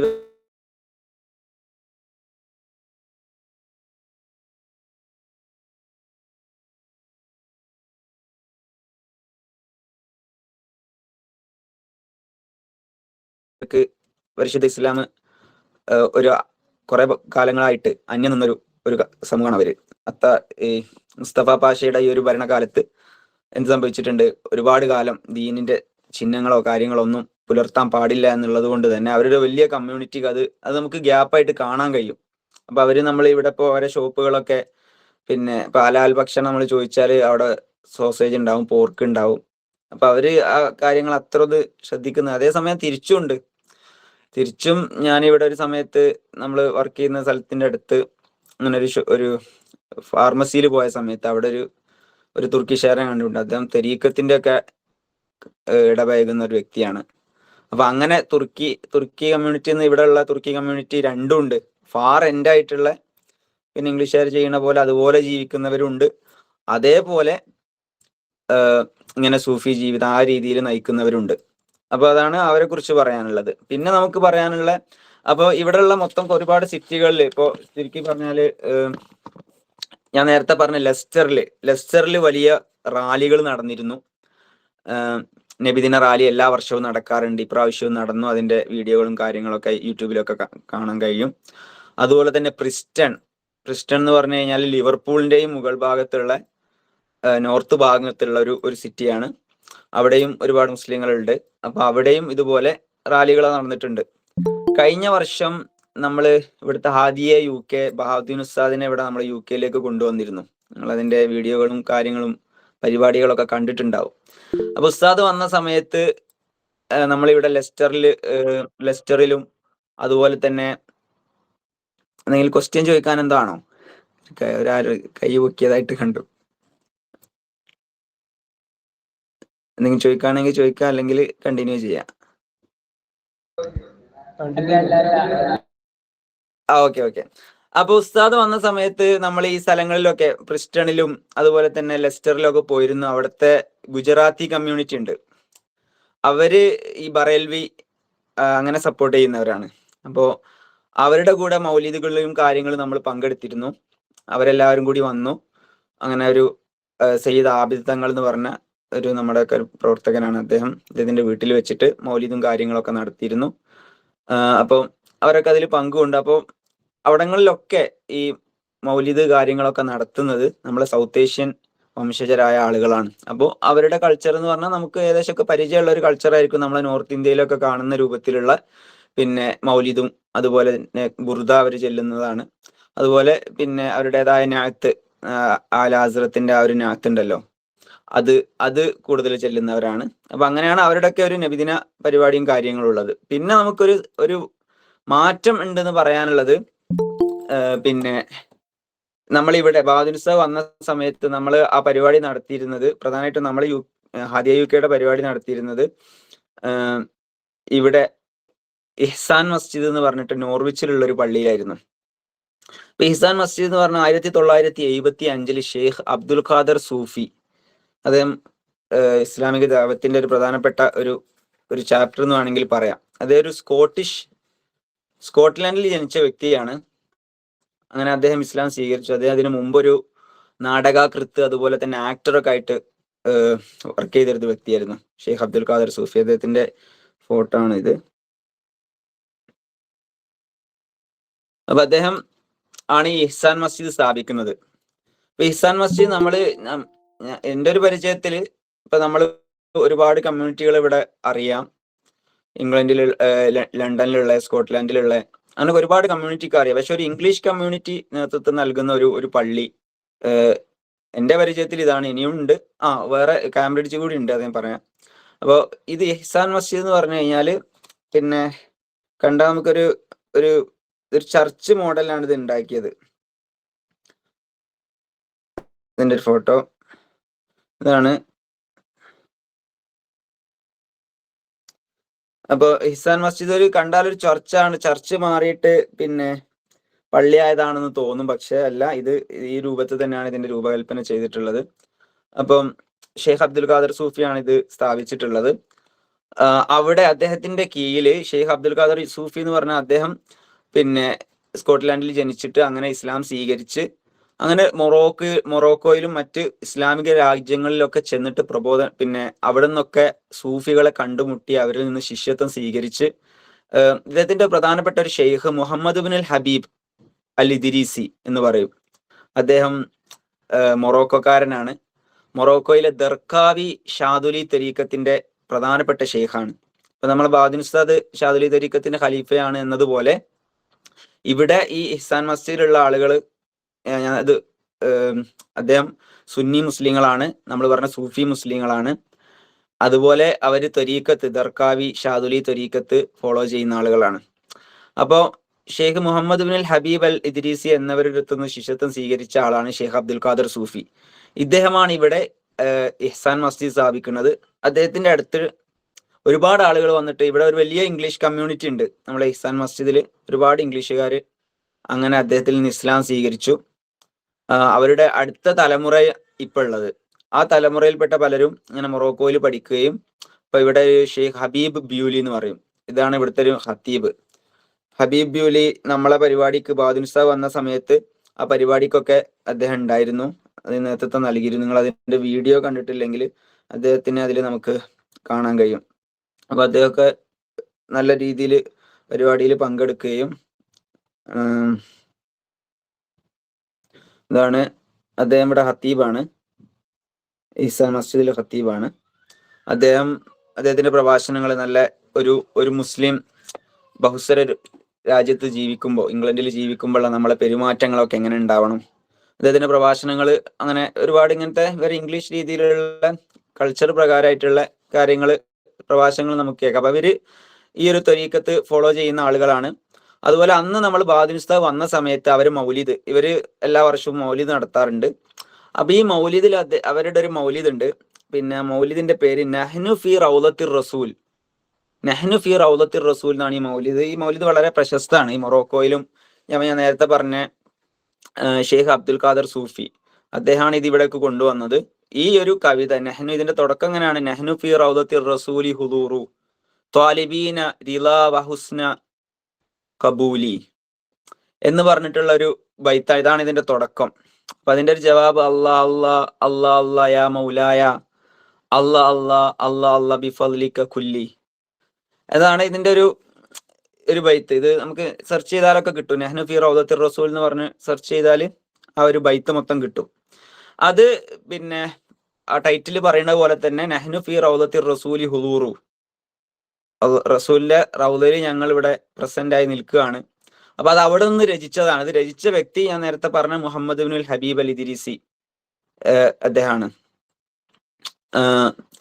അപ്പൊ അദ്ദേഹത്തിന്റെ ജാവിയ ഒക്കെ ഉണ്ട് ഈ മൊറോക്കോയിലുള്ള ഒരു ഭാഗത്ത്. മിക്കിനാസ് എന്ന് പറയും, അല്ലെ മിക്കിനാസി എന്നൊക്കെയാണ് അദ്ദേഹത്തിനെ കുറിച്ച് പറയല്. മിക്കിനാസ് എന്ന് പറഞ്ഞ സ്ഥലത്ത് ഇദ്ദേഹത്തിന്റെ ജാവിയ ഉണ്ട്, സൂഫി ജാവിയ ഒക്കെ ഉണ്ട്, മുഹമ്മദ് ബിൻ ഹബീബ് എന്നിവരുടെ. അപ്പൊ അദ്ദേഹമാണ് ഈ ഒരു ബൈത്ത് രചിച്ചിട്ടുള്ളത്, ഈ ഒരു മദ്ഹ് നഹ്നു ഫി റൗളത്തിർ റസൂൽ എന്ന് പറഞ്ഞ ഇത് രചിച്ചിട്ടുള്ളത്. അപ്പൊ നമ്മൾ ബാദിൻ ഉസ്താദും അതുപോലെ പിന്നെ സിംസാർ അൽ ഖുദവിയും ഇവിടെ വന്ന സമയത്ത് നമ്മൾ ഇവരോട് സംയുക്തമായിട്ടായിരുന്നു പരിപാടി നടത്തിയിരുന്നത്. അപ്പൊ നമ്മൾ എന്ത് ചെയ്തു എന്ന് പറഞ്ഞു കഴിഞ്ഞാല് നമ്മളെ മങ്കൂസ് മൗലിദ് അവർക്ക് പരിചയപ്പെടുത്തി. അതുപോലെ തന്നെ അവരെ ഈ ഒരു മൗലിദ് നമുക്ക് അവർ പറഞ്ഞു തന്നു. അപ്പൊ നമ്മൾ എങ്ങനെ പരിപാടി നടത്തിയിരുന്നെന്ന് പറഞ്ഞു കഴിഞ്ഞാല് എല്ലാവരും ഒരുമിച്ചിരുന്നു. നമ്മളൊരു മങ്കൂസ് മൗലിദ് ഒരു ഹദീസ് നമ്മൾ ഓതും, അതിന്റെ ശേഷം നമ്മൾ അതിന്റെ ജവാബ് ചൊല്ലും. തൊട്ടുടനെ അവരെ ഒരാള് പ്രതിനിധി അവരുടെ ഈ ഒരു മൗലിദിൽ നിന്നൊരു ഹദീസ് ഓതി ഈ ഒരു ബൈത്ത് ചൊല്ലും. അപ്പൊ അങ്ങനെ നല്ല മനോഹരമായിട്ടായിരുന്നു ഒരു പരിപാടിയായിരുന്നു അത്. അപ്പൊ അവരുടെ ഈ ഒരു ഇതാണ് അവരെ ഒരു മൗലിദായിട്ട് പ്രധാനമായിട്ടും അവര്, പിന്നെ അതുപോലെ തന്നെ ബുർദയും അത് അവർ ചെല്ലുന്നുണ്ട്. അപ്പൊ ഈ ഒരു നഹ്നു ഫി റൗദത്തിർ റസൂൽ എന്നുള്ള ഈ ഒരു ബൈത്താണ് അവർ പ്രധാനമായിട്ടും അവർ ചെല്ലുന്നത്. അപ്പൊ ഈ ഷെയ്ഖ് അബ്ദുൽ ഖാദർ സൂഫിയുടെ ഇതെ കുറിച്ച് പറയുകയാണെന്നുണ്ടെങ്കിൽ അദ്ദേഹം പിന്നെ സൗത്ത് ആഫ്രിക്കയിലാണ് അദ്ദേഹം പിന്നെ മരണപ്പെടുന്നത്. അദ്ദേഹത്തിന്റെ അടുത്തുനിന്ന് നമ്മളെ ഷെയ്ഖ് ഹംസ യൂസുഫ് ഉണ്ടല്ലോ, പ്രശസ്തനായിട്ടുള്ള ഹംസ യൂസുഫ്, സൈത്തൂന ഇൻസ്റ്റിറ്റ്യൂട്ടിന്റെ ഒക്കെ, അദ്ദേഹം ഇവിടെ നോറിച്ചിൽ വന്നിട്ട് ഇദ്ദേഹത്തിന്റെ അടുത്തുനിന്ന് പഠിച്ചിട്ടുണ്ട്. ഇവിടുന്നാണോ കൺവേർട്ട് ആയതെന്ന് അറിയില്ല, അത് മെൻഷൻ ചെയ്തിട്ടില്ല, അതിന് മുമ്പായിരിക്കും. പക്ഷെ ഇവിടെ വന്നിട്ട് ഇദ്ദേഹത്തിന്റെ ശിഷ്യത്വം സ്വീകരിച്ച് ഇവിടെ കുറച്ചു കാലം അദ്ദേഹം ഇവിടെ താമസിച്ചിട്ടുണ്ട്, ഷെയ്ഖ് ഹംസ യൂസുഫ്. അപ്പൊ അത്രയും സ്വാധീനമുള്ള ഒരു വ്യക്തിയായിരുന്നു ഈ ഷെയ്ഖ് അബ്ദുൽ ഖാദർ സൂഫി. നമ്മൾ വെസ്റ്റേൺ മുസ്ലിങ്ങളെ കുറിച്ച് പഠിക്കുമ്പോൾ വെസ്റ്റേൺ അതുപോലെ യൂറോപ്പിലൊക്കെ വലിയ സ്വാധീനം ചെലുത്തിയ ഒരു വ്യക്തിയാണ് ഈ ഷെയ്ഖ് അബ്ദുൽ ഖാദർ സൂഫി. അദ്ദേഹത്തിന്റെ ഖബർ ജോഹന്നസ്ബർഗിലാണ് ഉള്ളത്. അപ്പൊ അദ്ദേഹം അപ്പൊ ഇവരുടെ മൗലിദ് ഇതാണ്. നമുക്കിപ്പോ ഒരു ഇംഗ്ലീഷുകാര് എങ്ങനെ മൗലിദ് ആചരിക്കുന്നു എന്ന് നിങ്ങൾ ചോദിക്കുകയാണെങ്കിൽ എനിക്ക് പറയാനുള്ളൊരു ആൻസർ ഇതാണ്. കാരണം മറ്റുള്ളതൊക്കെ നമ്മളെ കമ്മ്യൂണിറ്റി തന്നെയാണ്, നമ്മുടെ രീതിയിൽ തന്നെയാണ് അവര് കാര്യങ്ങളൊക്കെ, പിന്നെ റാലികളാണെങ്കിലും അതുപോലെ തന്നെ പരിപാടികളാണെങ്കിലും അതുപോലെ തന്നെ അതിനോടനുബന്ധിച്ച് തന്നെ റബീഉൽ തന്നെ ഇവരുടെ പ്രഭാഷണങ്ങളും കാര്യങ്ങളൊക്കെ ഉണ്ടാവാറുണ്ട്. നമ്മൾ കണ്ടിട്ടുണ്ടാവും ഇവരെ ഞായത്ത് ഇങ്ങനെ പ്രഭാഷണം ഭയങ്കര ഘോരഘോരമായിട്ട് പ്രസംഗിക്കും, അതിൻ്റെ ഇടയിൽ ബൈത്ത് ഉണ്ടാവും, അങ്ങനെ ഇടക്ക് ഞാറെ തക്ബീർ അങ്ങനെ പറയുന്നുണ്ടാവും. അങ്ങനെ തുടങ്ങി വ്യത്യസ്തമായിട്ടുള്ള ഈ ഒരു കാര്യങ്ങളൊക്കെ അപ്പൊ നമ്മളെ കമ്മ്യൂണിറ്റി ചെയ്യുന്നത് തന്നെയാണ് ഇവിടെയുള്ള ആളുകളും ചെയ്യുന്നത്. അപ്പൊ അതാണ് പ്രധാനമായിട്ട് നമുക്ക് പിന്നെ പറയാനുള്ളത്. പിന്നെ ഒരു വിഭാഗത്തിനെ കുറിച്ച് പറയാനുള്ളത് പിന്നെ ഈസ്റ്റ് ആഫ്രിക്കൻ കൺട്രീസിലുള്ള ആളുകൾ, അഥവാ ടാൻസാനിയ കേട്ടിട്ടുണ്ടാവും. ടാൻസാനിയ ഈസ്റ്റ് ആഫ്രിക്കൻ കൺട്രിയാണ്. അവിടെ ഒരു 33% മുസ്ലിങ്ങൾ ഉള്ളതാണ്. അപ്പൊ നിങ്ങൾ ഈ മദ്ഹബിന്റെ ഇത് കേട്ടിട്ടുണ്ടാവും, ജിയോഗ്രഫിക്കൽ ഡിസ്ട്രിബ്യൂഷൻ ഓഫ് മദ്ഹബ്സ്. അപ്പൊ നമ്മൾ അതിനെ കുറിച്ച് പഠിക്കുകയാണെങ്കിൽ മദ്ഹബുകൾ ഏതൊക്കെ നാടുകളിലൊക്കെ ഏതൊക്കെ മദ്ഹബുകളാണ് എന്ന് നമ്മൾ പഠിക്കുമ്പോൾ നമ്മൾ ഷാഫി മദ്ഹബ് പ്രധാനമായിട്ടുള്ളത്. ഇപ്പൊ നമ്മള് പിന്നെ ഈ ഇന്ത്യൻ ഓഷ്യനിലുള്ള ഇസ്ലാമിക പ്രബോധനം, ഈ ഒരു വിഷയം കേട്ടിട്ടുണ്ടാവും. നമ്മളെ അബ്സത്തിന്റെ പേര് ഞാൻ മറന്നു, നമ്മളെ ഈ മാരിടൈം റൂട്ട് എന്ന് പറഞ്ഞിട്ട്, അതെ. അപ്പൊ അതൊക്കെ പ്രധാനമായിട്ട് ചർച്ച ചെയ്യുന്ന ഈസ്റ്റ് ആഫ്രിക്കൻ യമനി ട്രേഡേഴ്സ് അവര് ഇസ്ലാം പ്രബോധനം ചെയ്തപ്പോൾ അതിനോട് കൂടെ മദ്ഹബും പ്രചരിച്ചു. അപ്പൊ അങ്ങനെയാണ് നമ്മളെ ഈസ്റ്റേൺ ആഫ്രിക്കൻ കൺട്രീസിൽ ഈ ടാൻസാനിയ, അതുപോലെ തന്നെ അവിടെ ഒരു സാൻസിബാർ എന്ന് പറഞ്ഞിട്ടുള്ള ഒരു ദ്വീപുണ്ട്, അത് ഭൂരിപക്ഷവും മുസ്ലിങ്ങളുള്ള സ്ഥലമാണ്. അപ്പൊ അത് ഷാഫി മദ്ഹബാണ്. അവർ കുറെ പേരെ ഞങ്ങൾ ലണ്ടനിൽ കണ്ടുമുട്ടിയിരുന്നു. ഇങ്ങനെ അവരൊരു കമ്മ്യൂണിറ്റി ഉണ്ട് ലണ്ടനിൽ. അപ്പൊ അവര് എല്ലാ വ്യാഴാഴ്ചയും മൗലിദ് നടത്താറുണ്ട്, ബുർദ ചെല്ലാറുണ്ട്. അവരുടെ മൗലിദ് എന്താണെന്ന് എനിക്ക് കൃത്യമായിട്ട് കിട്ടിയിട്ടില്ല, പക്ഷെ അവർ നടത്താറുണ്ട്. ലണ്ടനിൽ ബാർക്കിംഗ് എന്ന് പറഞ്ഞ സ്ഥലത്ത്, ഈസ്റ്റ് ലണ്ടൻ ഭാഗത്ത് ഒരു പള്ളിയുണ്ട് ബാർക്കിംഗ്. അവിടെ അവര് എല്ലാ വർഷവും ആ റാലി തുടങ്ങാറുള്ളത് ഇവരുടെ ഒരു പള്ളിയിൽ വെച്ചിട്ടാണ്, അൽമദീന മോസ്ക് എന്ന് പറയും. അവിടെ വെച്ചിട്ടാണ് ഇവര് ഈ ഒരു റാലി തുടങ്ങുന്നതും അവിടെ സ്ഥിരമായിട്ട് മൗലിദ് നടക്കുന്ന ഒരു സ്ഥലമാണ്. അപ്പൊ ഈ ഈസ്റ്റ് ആഫ്രിക്കൻ കൺട്രീസിൽപ്പെട്ട ടാൻസാനിയ, അവിടെയുള്ള കമ്മ്യൂണിറ്റികൾ ഷാഫി മദ്ഹബാണ് ഫോളോ ചെയ്യുന്നത്. അപ്പൊ അവര് ഇതുപോലെ നമ്മൾ അതേ ഒരു രീതിയിലുള്ള, അവർക്ക് ഫത്തുൽ മീനൊക്കെ, ഞാൻ അവിടുന്ന് ഒരു ലണ്ടനിലെ ഒരു ഖുതുബ നടക്കുന്ന സമയത്ത് അവിടുത്തെ ഖത്തീബിനോട് സംസാരിച്ചപ്പോൾ അവര് പിന്നെ ഫത്തുൽ മീൻ അവിടെ വളരെ പ്രശസ്തമാണ്, അവര് പിന്നെ ഓതി പഠിക്കുന്ന ഒരു കിതാബാണ് ഫത്തുൽ മീൻ എന്ന് പറഞ്ഞു. ഞാൻ ഇതിനെ കുറിച്ചൊക്കെ പരിചയപ്പെടുത്തി, നമ്മളെ നാടിനെ കുറിച്ചൊക്കെ പരിചയപ്പെടുത്തി. ഇവിടെ നിന്നുള്ള ആളാണ്, മലൈബാരിയാണ്. അപ്പോൾ അദ്ദേഹത്തിന് അറിയാം, ഷെയ്ഖ് സൈനുദ്ദീൻ മഖ്ദൂമിനൊക്കെ അറിയാം, പക്ഷേ നാടും കൃത്യമായിട്ടൊന്നും അത്ര ഐഡിയ ഇല്ലാന്നേ ഉണ്ടായിരുന്നുള്ളൂ. അപ്പം അങ്ങനെ ഒരു കമ്മ്യൂണിറ്റി കൂടി ഉണ്ട് ഷാഫി മദ്ഹബുള്ള. അപ്പൊ നമുക്ക് ചുരുക്കി പറഞ്ഞപ്പോ ഇവിടെ നമുക്ക് പരിചയപ്പെട്ട ഷാഫി മദ്ഹബുകാരിൽ ഒന്ന് നമ്മൾ കേരളക്കാരും അതുപോലെ തന്നെ 2 ഈ ടാൻസാനിയൻസ്, മൂന്നാമത്തത് കുർദിഷുകാർ. ബാക്കിയൊക്കെ ഭൂരിപക്ഷവും ഹനഫി മദ്ഹബാണ്. പിന്നെ ബംഗ്ലാദേശികൾ കൂടി ഉണ്ട്. പിന്നെ നമ്മൾ മൗലിദിന്റെ കാര്യം പറയുമ്പോൾ ബംഗ്ലാദേശികളിൽ നമ്മൾ പരിചയപ്പെട്ടവരൊക്കെ ഒരു ദൈവബന്ദി അങ്ങനത്തെ ഒരു ടീമാണ്, തബ്ലീഗി ടീമാണ്. അപ്പൊ ഇവിടെയുള്ള ചില പള്ളികളിലൊക്കെ ബംഗ്ലാദേശികൾ നടത്തുന്നതൊക്കെ ഒരു തബ്ലീഗി സ്വാധീനമുള്ളതാണ്.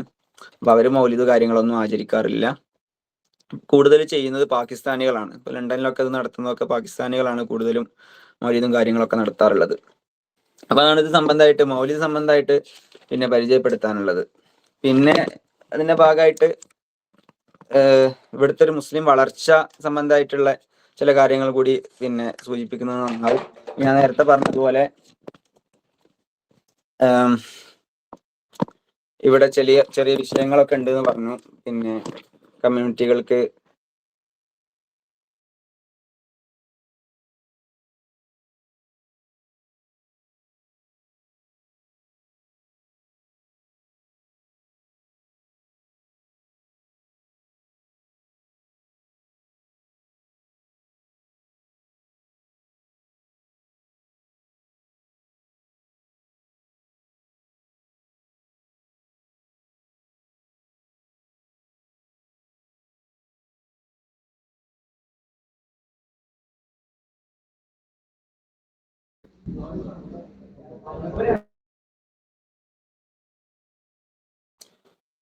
ഹലോ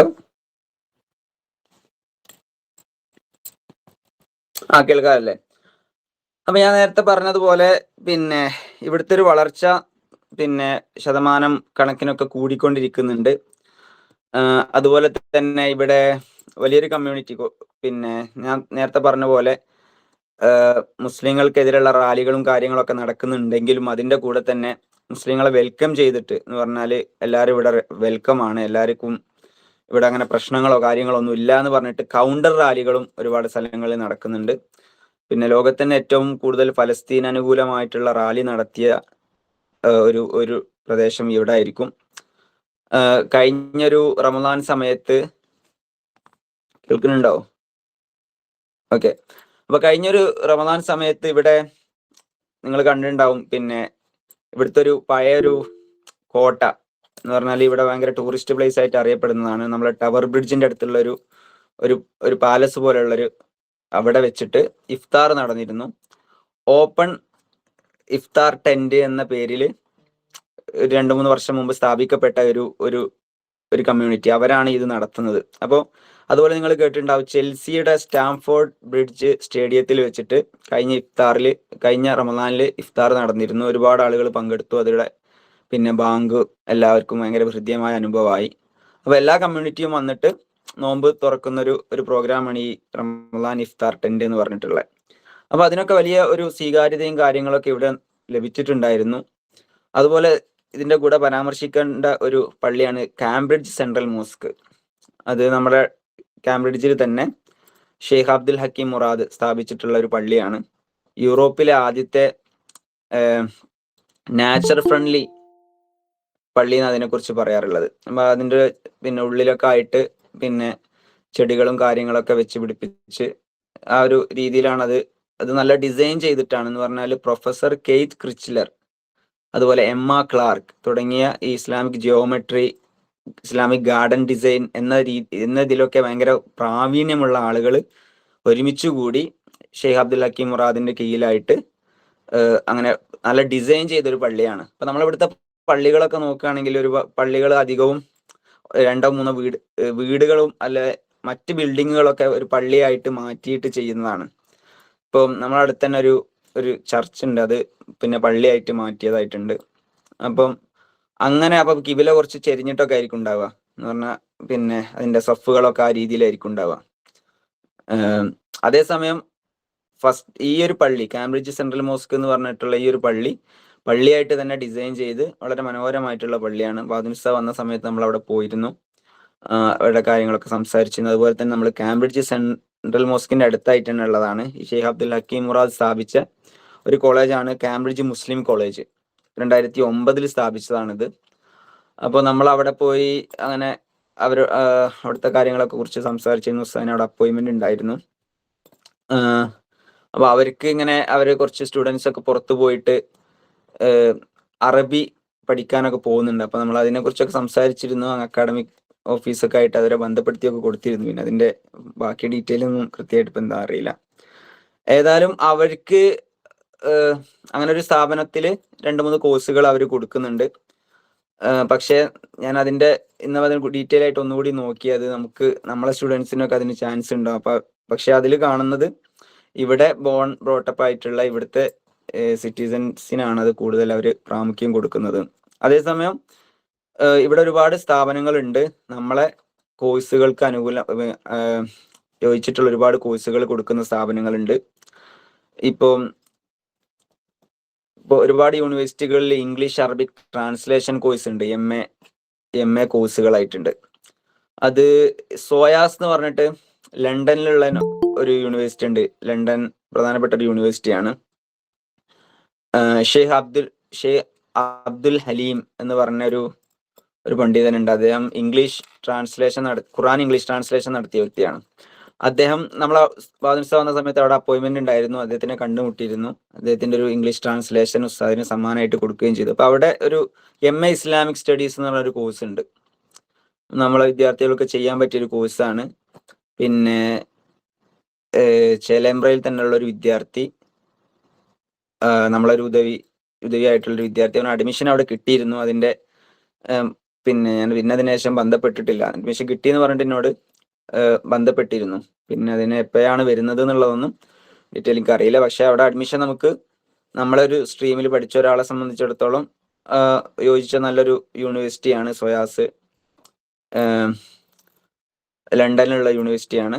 അപ്പം പിന്നെ നമുക്ക് യോജിച്ച നമ്മളെ സ്റ്റുഡൻസിനൊക്കെ അപ്ലൈ ചെയ്യാൻ പറ്റിയൊരു യൂണിവേഴ്സിറ്റിയാണത്. അപ്പം എന്നോട് സംഘാടകർ പറഞ്ഞു ഇതിനെ കുറിച്ചും കുറച്ച് കാര്യങ്ങളൊക്കെ സംസാരിക്കാൻ വേണ്ടിയിട്ട്. അപ്പം ഇവിടുത്തെ ഒരു സ്റ്റുഡൻസിന്റെ എന്ന് പറഞ്ഞാൽ 2020 കൺസർവേറ്റീവ് പാർട്ടി അധികാരത്തിൽ ഇരിക്കുന്ന സമയത്ത് പുതിയൊരു സ്റ്റുഡൻസ് അഡ്മിഷനും കാര്യങ്ങളും തുടങ്ങുകയും എന്ന് പറഞ്ഞു കഴിഞ്ഞാൽ ഇതിന് മുമ്പ് ഇവിടെ 2 വർഷം പഠിച്ചു കഴിഞ്ഞാൽ 4 മാസം PSW എന്ന് പറയും, പോസ്റ്റ് സ്റ്റഡി വർക്ക്. 4 മാസം മാത്രം ഇവിടെ വർക്ക് ചെയ്തിട്ട് നാട്ടിലേക്ക് തിരിച്ചു പോകണം എന്ന ഒരു സിസ്റ്റം ആയിരുന്നു ഇവിടെ ഉണ്ടായിരുന്നത്. 2008 മുതൽ അങ്ങനെയായിരുന്നു. 2008 മുമ്പ് ഇപ്പോഴത്തെ ഒരു സിസ്റ്റം ഉണ്ട്. ഇപ്പോഴത്തെ സിസ്റ്റം എന്ന് പറഞ്ഞു കഴിഞ്ഞാൽ 2 വർഷം ഇവിടെ പഠിച്ചു കഴിഞ്ഞാൽ 2 വർഷം നമുക്ക് ഇവിടെ വർക്ക് ചെയ്യാനുള്ള പെർമിഷൻ ഉണ്ടാവും. പോസ്റ്റ് സ്റ്റഡി വർക്ക് എന്ന് പറയും, PSW. അപ്പൊ ഇവിടെ ഇപ്പൊ 2 വർഷത്തെ അല്ലെങ്കിൽ 1 വർഷത്തെ കോഴ്സിന് ഒരാൾ വന്നു കഴിഞ്ഞാൽ പിന്നെ പഠനം കഴിഞ്ഞിട്ട് ഒരു 2 വർഷം നമുക്ക് ഇവിടെ ജോലി ചെയ്യാനുള്ള ഒരു അവസരം ഉണ്ടാവും. അതിപ്പോഴും ആ നിയമം ഇപ്പോഴും ഉണ്ട്. അപ്പൊ 2020 ആ ഒരു വിൻഡോ തുറക്കുന്നത്. അങ്ങനെയാണ് നിങ്ങൾ ഒരുപാട് കേട്ടിട്ടുണ്ടാവും UK സ്റ്റുഡൻസ് ഒന്നാകെ പിന്നെ ഇന്ത്യൻ സ്റ്റുഡൻസ് ഏറ്റവും കൂടുതൽ ഇങ്ങോട്ട് ഒഴുകിന്നൊക്കെ. അപ്പൊ അത് 2020 മുതൽ 2025 വരെ ആണ് പ്രധാനമായിട്ടുണ്ടായിരുന്നത്. അപ്പൊ അതിന്റെ കാരണം ഈ പറഞ്ഞ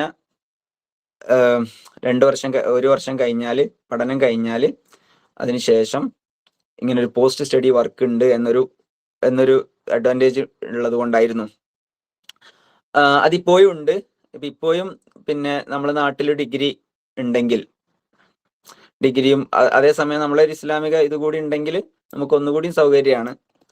അപ്പോൾ ഇങ്ങനത്തെ കോഴ്സുകളിലേക്കൊക്കെ എത്താൻ. അതുപോലെ ഞാൻ നേരത്തെ പറഞ്ഞ പോലെ ഇംഗ്ലീഷ് അറബിക് ട്രാൻസ്ലേഷൻ കോഴ്സുകളുണ്ട് MA ആയിട്ട്. അത് ഒരുപാട് യൂണിവേഴ്സിറ്റികളുണ്ട്. പിന്നെ അത് ചില വാഫികളും ഒക്കെ ഇത് പഠിക്കുന്നുണ്ട്. അപ്പം നമ്മൾ ഞാൻ നേരത്തെ പറഞ്ഞ സോയാസ് യൂണിവേഴ്സിറ്റി, അതുപോലെ east Anglia university. East Anglia ഞാൻ നിൽക്കുന്ന നോർവിച്ച് എന്ന് പറഞ്ഞ സ്ഥലത്താണ് ഈ ഈസ്റ്റ് ആംഗ്ലിയ. അപ്പൊ ഇവിടെ അറബിക് ഇംഗ്ലീഷ് ട്രാൻസ്ലേഷൻ പഠിക്കുന്ന വിദ്യാർത്ഥികളുണ്ട്. അതുപോലെ തന്നെ യൂണിവേഴ്സിറ്റി ഓഫ് ബർമിംഗ്ഹാമിൽ ഇതുപോലൊരു കോഴ്സ് ഉണ്ട്.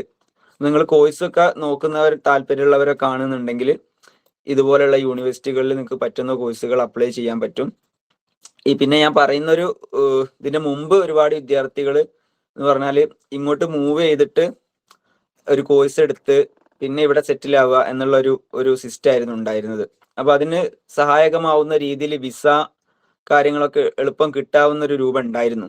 പക്ഷെ ഈ ഒരു കഴിഞ്ഞ വർഷത്തോടു കൂടി ഞാൻ നേരത്തെ പറഞ്ഞ റിഫോം പാർട്ടിയുടെ ഈ ഒരു മുന്നേറ്റവും അതുപോലെ ഇമിഗ്രൻസിനെതിരെ ഭയങ്കരമായിട്ട് ഒരു കാര്യങ്ങളൊക്കെ ഉണ്ടായപ്പോൾ ഇവർ ഒരുപാട് നിയന്ത്രണങ്ങൾ വെച്ചു. ഇതിനു മുമ്പ് നമുക്ക് ഇപ്പൊ കല്യാണം കഴിഞ്ഞവരൊക്കെ ആണെങ്കിൽ സ്റ്റുഡന്റ് വിസയിൽ തന്നെ അവർക്ക് പാർട്ട്നേഴ്സിനെ ഇങ്ങോട്ട് കൊണ്ടുവരാൻ പറ്റുന്നൊരു സാഹചര്യം ഉണ്ടായിരുന്നു. അതവർ നിർത്തി. അതേസമയം PhD-യിൽ അങ്ങനത്തെ അഡ്മിഷന് അങ്ങനത്തെ കാര്യങ്ങൾ പിന്നെ സ്കോളർഷിപ്പോട് കൂടി പഠിക്കാനുള്ള അവസരങ്ങളുണ്ട്. ഞാൻ നേരത്തെ പറഞ്ഞ ഈ MA സ്റ്റഡീസ് ഒക്കെ അഥവാ PG പഠിക്കാൻ വരുന്നതൊക്കെ ഫീ തന്നെയാണ്. ഫീ ഏകദേശം കുറച്ച് നല്ല ഫീ ഉണ്ട്. അതേസമയം PhD പിന്നെ നല്ലൊരു യൂണിവേഴ്സിറ്റിയിലൊക്കെ പഠിച്ച ആളുകൾക്ക് ഇവിടുന്ന് നല്ല സ്കോളർഷിപ്പോട് കൂടി തന്നെ പല യൂണിവേഴ്സിറ്റികളിലും PhD ഉണ്ട്. നമ്മൾ Oxford centre for Islamic studies എന്നുള്ള അവിടെ ബഹാദിൻ ഉസ്താദ് കൊണ്ട് നമ്മൾ പോയിരുന്നു. ഉസ്താദിന് അവിടെ അപ്പോയിന്റ്മെന്റ് ഉണ്ടായിരുന്നു. അപ്പൊ അവിടെ സന്ദർശിക്കുകയും അവിടുത്തെ കാര്യങ്ങളൊക്കെ സംസാരിക്കുകയും ചർച്ച ചെയ്യുകയൊക്കെ ചെയ്തിരുന്നു. അപ്പൊ ഇവര് എല്ലാ വർഷവും ഒരു 10 സ്റ്റുഡൻസിന് ഇസ്ലാമിക് സ്റ്റഡീസിൽ ഒരു PhD-ക്ക് അഡ്മിഷൻ കൊടുക്കുന്നുണ്ട്. അതും നല്ല ഇതൊക്കെ വെച്ചിട്ട് ചെയ്തു കഴിഞ്ഞാൽ അവര് ചൂസ് ചെയ്യപ്പെടുകയും ചെയ്യും. അപ്പൊ അങ്ങനെ ഒരു വലിയൊരു ഓപ്പർച്യൂണിറ്റി അവിടെ ഉണ്ട്. അവിടെ ഇതിന്റെ കീഴിൽ മറ്റ് PG കാര്യങ്ങളൊന്നുമില്ല. PG കോഴ്സുകളോ അതൊന്നും അവര് പ്രൊവൈഡ് ചെയ്യുന്നില്ല. പക്ഷെ PhD-ക്ക് ഇങ്ങനെ ഒരു അവസരം അവർ കൊടുക്കുന്നുണ്ട്. അങ്ങനെ കുറച്ച് ഈ കോഴ്സ് അപ്പം ഞാൻ നേരത്തെ പറഞ്ഞതുപോലെ സ്റ്റുഡൻസിന് ഇപ്പൊ ഇങ്ങനെ നല്ല കോഴ്സ് ചൂസ് ചെയ്ത് വന്നു കഴിഞ്ഞാൽ പഠനം കഴിഞ്ഞിട്ട് ജോലികളിൽ കയറാനും പിന്നെ വിസയിലേക്ക് വരാനൊക്കെ ചാൻസ് ഉണ്ട്. പക്ഷെ ഇതിന് മുമ്പത്തത് പോലെ ഈസി ആയിട്ടുള്ളൊരു എങ്ങനെങ്കിലും UK-യിലേക്ക് വന്ന് ആ ഒരു സിസ്റ്റം മാറി സീരിയസ് ആയ സ്റ്റഡീസിനാണ് ഇപ്പോൾ കൂടുതൽ സ്റ്റുഡൻസ് വരുന്നത്. അപ്പൊ നിങ്ങൾക്ക് UK-യിലൊക്കെ വരാൻ താല്പര്യമുണ്ടെങ്കിൽ നിങ്ങൾ ഏതെങ്കിലും ഒരു വിഷയത്തിൽ സീരിയസ് ആയിട്ട് പഠിച്ച് നല്ല രീതിയിലുള്ള ഒരു PG ഡിഗ്രി കഴിഞ്ഞിട്ട് നല്ലൊരു യൂണിവേഴ്സിറ്റി ചൂസ് ചെയ്താൽ ഇൻഷാ അല്ലാഹ് നിങ്ങൾക്കുള്ള അഡ്മിഷനും കാര്യങ്ങളൊക്കെ കിട്ടും. പക്ഷെ തുടക്കത്തിലുള്ളൊരു ബുദ്ധിമുട്ടും കാര്യങ്ങളും ഉണ്ടാവും. ഫീ അങ്ങനത്തെ പ്രയാസങ്ങളും കാര്യങ്ങളൊക്കെ ഉണ്ടാവും. അപ്പൊ അത് കഴിഞ്ഞ് നമുക്കൊരു ജോലിയിലേക്ക് മാറിക്കഴിഞ്ഞാൽ നമുക്ക് ഇൻഷാ അല്ലാഹ് ഇവിടെ പിടിച്ചു നിൽക്കാനും നമ്മുടേതായ പ്രവർത്തനങ്ങളും കാര്യങ്ങളൊക്കെ നടത്താനും കഴിയും.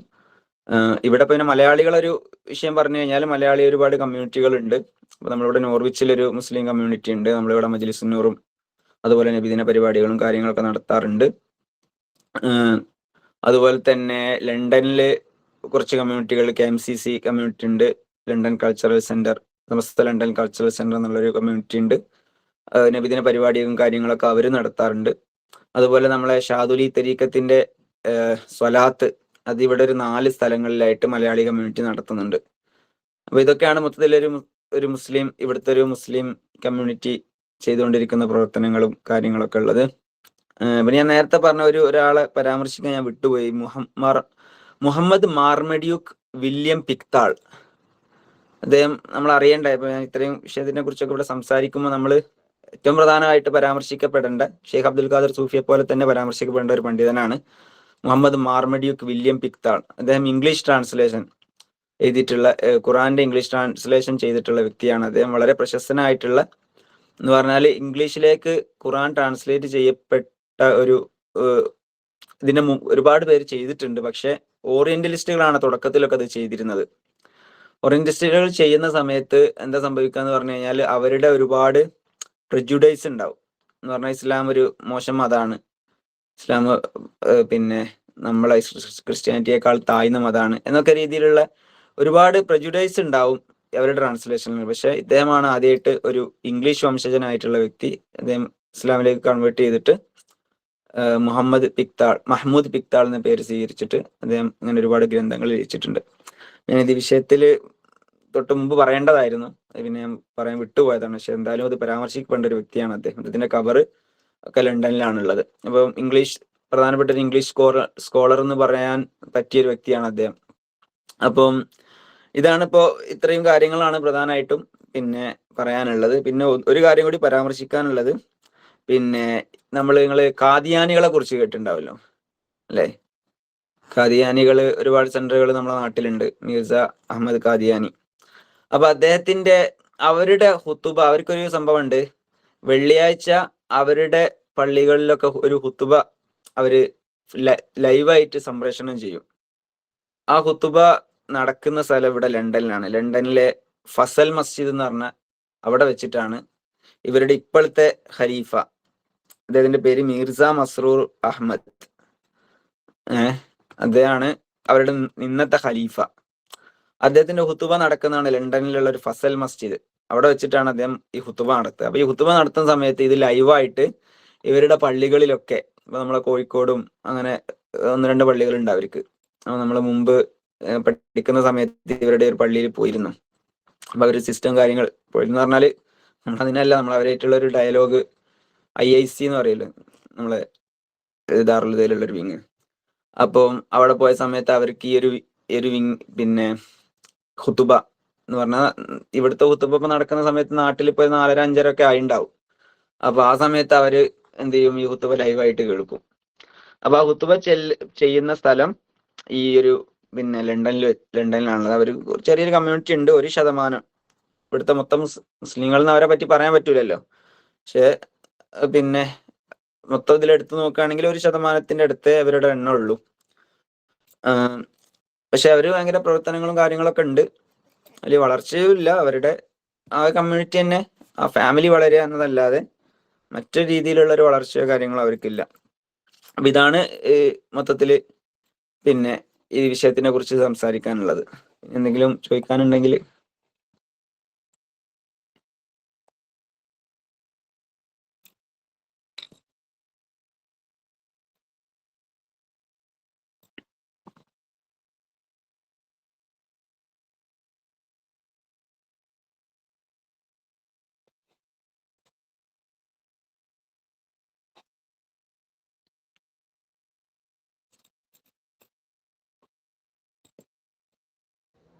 ഈ യൂറോപ്യൻ രാജ്യങ്ങളിൽ വെസ്റ്റേൺ സെക്യുലറിസം ആണെന്ന് കേൾക്കാറുണ്ട്.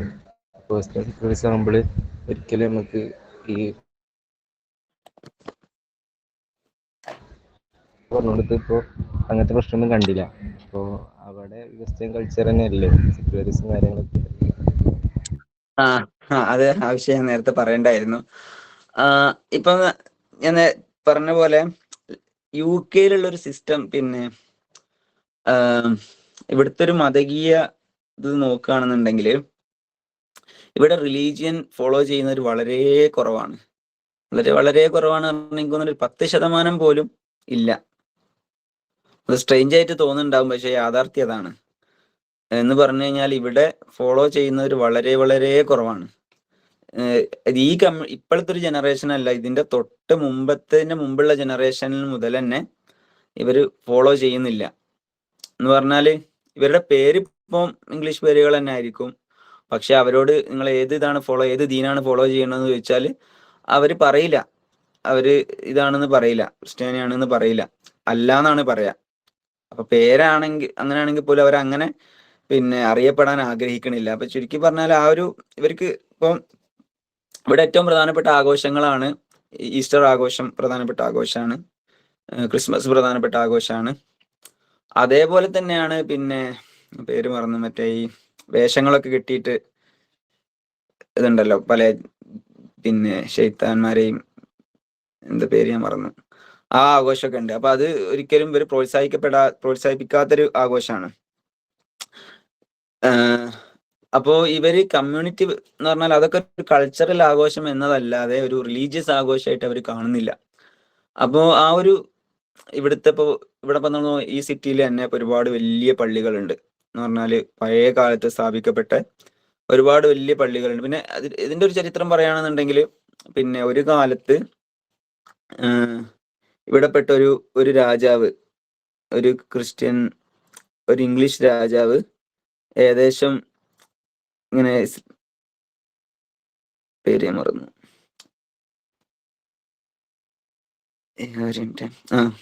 കിങ് ജോൺ 1199 to 1216 വരെ ഭരിച്ച ഒരു രാജാവാണ് അദ്ദേഹം.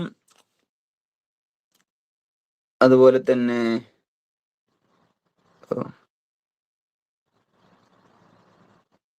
പിന്നെ ഒരു മുസ്ലിം സഖ്യ രാജ്യത്തിന്റെ സഹായം തേടിയിട്ട് പറഞ്ഞു, പിന്നെ ഞങ്ങൾ ഇസ്ലാമിലേക്ക് കൺവേർട്ട് ചെയ്തോളാം, നിങ്ങളെ സഹായം ഉണ്ടായാൽ മതിയെന്ന്. രാജ്യം മൊത്തം ഞങ്ങൾ കൺവേർട്ട് ആക്കി തരാന്ന്.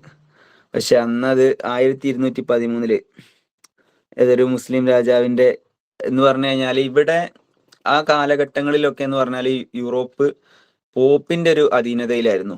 രാജാക്കന്മാരുണ്ടെങ്കിലും ഇവിടുത്തെ പോപ്പിന് നല്ല സ്വാധീനം ഉണ്ടായിരുന്നു.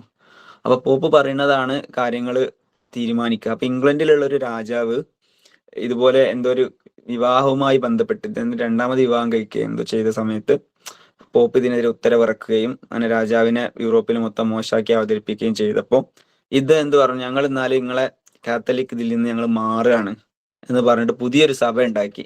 ആംഗ്ലിയൻ ചർച്ച് എന്നാണ് ഇതിനെ കുറിച്ച് പറയാം. അങ്ങനെ ഇവിടെ ആംഗ്ലിയൻ ചർച്ച് ഏറ്റവും കൂടുതൽ മറ്റേ കമ്മ്യൂണിറ്റിയെ കാത്തലിക്കിനേക്കാളും പിന്തള്ളിയിട്ട് വലിയ മതപരമായിട്ട് വ്യത്യാസങ്ങളൊന്നുമില്ല, വിശ്വാസങ്ങളൊന്നുമില്ല, ഈ ഒരു പേരിൽ മാത്രം ഒരു പുതിയൊരു സഭയായിട്ട് വന്നിരുന്നു. ആംഗ്ലിയൻ ചർച്ച് എന്ന് അതിനെ കുറിച്ച് പറയാം. അപ്പം അങ്ങനെ ഇവര് അത് പിന്നെന്ത് ചെയ്തു, വർഷങ്ങൾക്ക് ശേഷം ഈ ഒരു ചർച്ചിനൊന്നും വലിയ സ്വാധീനമില്ലാതെ ഇപ്പൊ കാത്തലിക് കമ്മ്യൂണിറ്റിയാണ് കൂടുതലുള്ളത്. പക്ഷെ ഇപ്പൊ ഉള്ള ജനറേഷനുകളിലൊക്കെ വളരെ 10% പോലും താഴെയാണ്. നമ്മൾ സംസാരിക്കുമ്പോൾ നമുക്ക് കണ്ടുമുട്ടുന്നവരോടൊക്കെ സംസാരിക്കുമ്പോൾ ഒക്കെ ഞാനിപ്പോ ഒരുപാട് ആളുകളോട് സംസാരിച്ചതിൽ ഒരാളാണ് പുതിയൊരു കമ്മ്യൂണിറ്റിയിൽ ഒരു 25 വയസ്സൊക്കെ ഉള്ള ഒരാള് ഫോളോ ചെയ്യുന്നതായിട്ട്, ക്രിസ്ത്യൻ ഇത് ഫോളോ ചെയ്യുന്നതായിട്ട് പറഞ്ഞിട്ടുള്ളത്. അപ്പൊ അത്രയും കുറവാണ്. ഇപ്പൊ എയ്ത്തീസ്റ്റുകളാണോ എന്ന് ചോദിച്ചാൽ അതല്ല. എന്ന് പറഞ്ഞാൽ ഇവർ ഇങ്ങനെ നിരീശ്വരവാദികൾ എന്നുള്ള രീതിയിൽ അങ്ങനെയല്ല. ഇവര് നമ്മൾ പറയാം അഗ്നോസ്റ്റിക്സ് എന്ന് പറയില്ല, അജ്ഞേയവാദികൾ. ഉണ്ടോ ഇല്ലേന്നൊന്നും അറിയില്ല, ദൈവം ഉണ്ടോന്ന് അറിയില്ല. ഒരാളോട് സംസാരിച്ചവർ പറഞ്ഞത് ദൈവം ഉണ്ടെങ്കിൽ പിന്നെ എനിക്ക് ദൈവത്തിന്റെ ആവശ്യമില്ല, അല്ലെങ്കിൽ ദൈവം ഉണ്ടെങ്കിൽ പിന്നെ ഈ ഓട്ടിസ്റ്റിക് കുട്ടികൾ അവരൊക്കെ എങ്ങനെ ഉണ്ടാവുന്നത്, അതൊക്കെ എങ്ങനെ സംഭവിക്കുന്നത്, അങ്ങനെ പറയാറുണ്ട്. അതുപോലെ തന്നെ അപ്പൊ ഇങ്ങനെയൊക്കെയാണ് ഇവരൊരു കൺസെപ്റ്റ്. അപ്പൊ ഇവര് അജ്ഞേയവാദികൾ എന്നാണ് ഇവരെ കുറിച്ച് വേണമെങ്കിൽ പറയാം. അപ്പൊ ഫോളോ ചെയ്യുന്നവർ വളരെ വളരെ കുറവാണ്. ഇപ്പൊ ഒരുപാട് ഇപ്പൊ ഇവിടുത്തെ അടുത്തൊക്കെ ഉള്ള ഒരു പള്ളികളൊക്കെ എന്ത് ചെയ്തെന്ന് പറഞ്ഞാല് മുസ്ലിങ്ങൾ വാങ്ങിയിട്ട് പിന്നെ മസ്ജിദാക്കി മാറ്റിയ ഒരുപാട് സംഭവങ്ങളുണ്ട്. കാരണം അത് അല്ലെങ്കിൽ മറ്റേതെങ്കിലും പബ്ബിനോ മറ്റു കാര്യങ്ങൾക്കൊക്കെയാണ് കൊടുക്കുക.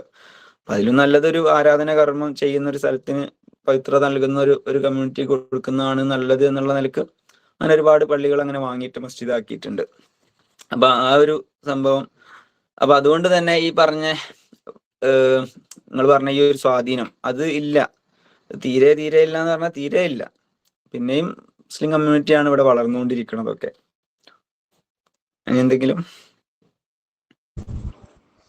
ഹലോ, പറയും. ഇവിടെ നമ്മളെ മലയാളത്തിലൊരു പ്രമുഖ നടി വന്നിട്ട് അവിടെ എത്നിസിറ്റിന്റെ വംശീയതയുടെ പ്രശ്നം കാരണം മറ്റേ ഒരു പ്രമുഖ നടി വരെ വംശീയതന്റെ പ്രശ്നം നേരിട്ടിട്ട് തിരിച്ചു വന്ന് വരികയുണ്ടായി. എന്നിട്ട് അവരുടെ അനുഭവം പറയണ്ടായി. അപ്പോൾ നമ്മളെപ്പോലത്തെ അങ്ങോട്ട് ചെന്നാല് ഈ പാർട്ടി വന്ന മുതലാണ് ഇത്രയും എത്നിസിറ്റി അവർക്ക് വോട്ട് ശതമാനം കൂടിയ മുതലാണ് എന്നൊക്കെ കേട്ടിരുന്നു. അത് എവിടെ അങ്ങനെ തന്നെയല്ലേ. ഇപ്പം ഒരു ഗ്ലോബൽ ഫിനോമിനയാണത്. അത് എന്ന് പറഞ്ഞു കഴിഞ്ഞാല് ഇപ്പൊ നമ്മളെ ട്രംപ് അധികാരത്തിൽ വന്നത് മുതൽ ഈ ഇലോൺ മസ്ക് ഒക്കെ ചെയ്യുന്ന ഒരു മെയിൻ പരിപാടിയാണിത്. ഇലോൺ മസ്ക് പിന്നെ സൗത്ത് ആഫ്രിക്കയെ കുറിച്ച് നമുക്കറിയാം. പിന്നെ വെള്ളവംശീയ വൈറ്റ് റേസിസ്റ്റുകൾ ഏറ്റവും കൂടുതൽ ഉണ്ടായിരുന്ന സ്ഥലമാണ്. അവിടെ ഈ പറഞ്ഞ രൂപത്തിൽ നെൽസൺ മണ്ടേലൊക്കെ പോരാടി അങ്ങനെ അവർക്ക് സ്വാതന്ത്ര്യം കിട്ടി. അപ്പൊ ഇയാള് എന്ന് പറഞ്ഞു കഴിഞ്ഞാൽ ഭയങ്കര റേസിസ്റ്റ് മനോഭാവമുള്ള ആളാണ്. അപ്പൊ അമേരിക്കയിൽ അവർ ജയിച്ച സമയത്ത് ഈ ഒരു മനോഭാവത്തിന് ഒരു മേൽക്കൈമ കിട്ടിയപ്പോ അവര് ലോകത്ത് മുഴുവൻ അത് പ്രചരിപ്പിക്കാൻ വേണ്ടി തയ്യാറെടുക്കുകയാണ്. ഇപ്പൊ ഞാൻ 2 ദിവസം മുമ്പ് ഇവിടെ യുണൈറ്റഡ് കിങ്ഡം എന്ന് പറഞ്ഞ ഈ ഒരു റാലി ഇവർ നടത്തിയപ്പോൾ ടോമി റോബിൻസൺ എന്നാണ് ഒരു യങ്ങായ ഒരു വ്യക്തിയാണ്. അപ്പൊ അദ്ദേഹം ഈ റാലിയുടെ നേതൃത്വം നൽകിയപ്പോൾ വലിയൊരു സ്ക്രീന് സംവിധാനിച്ചിരുന്നു. അപ്പൊ ഈ സ്ക്രീനിൽ ഇലോൺ മസ്ക് ഈ ഒരു വലിയ റാലി അഭിസംബോധന ചെയ്ത് സംസാരിക്കുന്നുണ്ട്. പിന്നെ ഇവിടുത്തെ നിങ്ങളെ രാജ്യം നിങ്ങൾ വീണ്ടെടുക്കണം, നിങ്ങളെ രാജ്യത്തിലുള്ള ആളുകളെ നിങ്ങളെ രാജ്യം കവരാൻ വരുന്ന ആളുകളെ പുറത്താക്കണം എന്നൊക്കെ പറയണ്ട. അപ്പൊ അതൊരു ഗ്ലോബൽ ഫിനോമിനയാണ്. ഇവിടെ മാത്രമല്ല, അയർലൻഡിൽ ഒരുപാട് സംഭവങ്ങളുണ്ട്, പല സ്ഥലങ്ങളിലായിട്ട് നിരവധി സംഭവങ്ങളൊക്കെ ഉണ്ട്.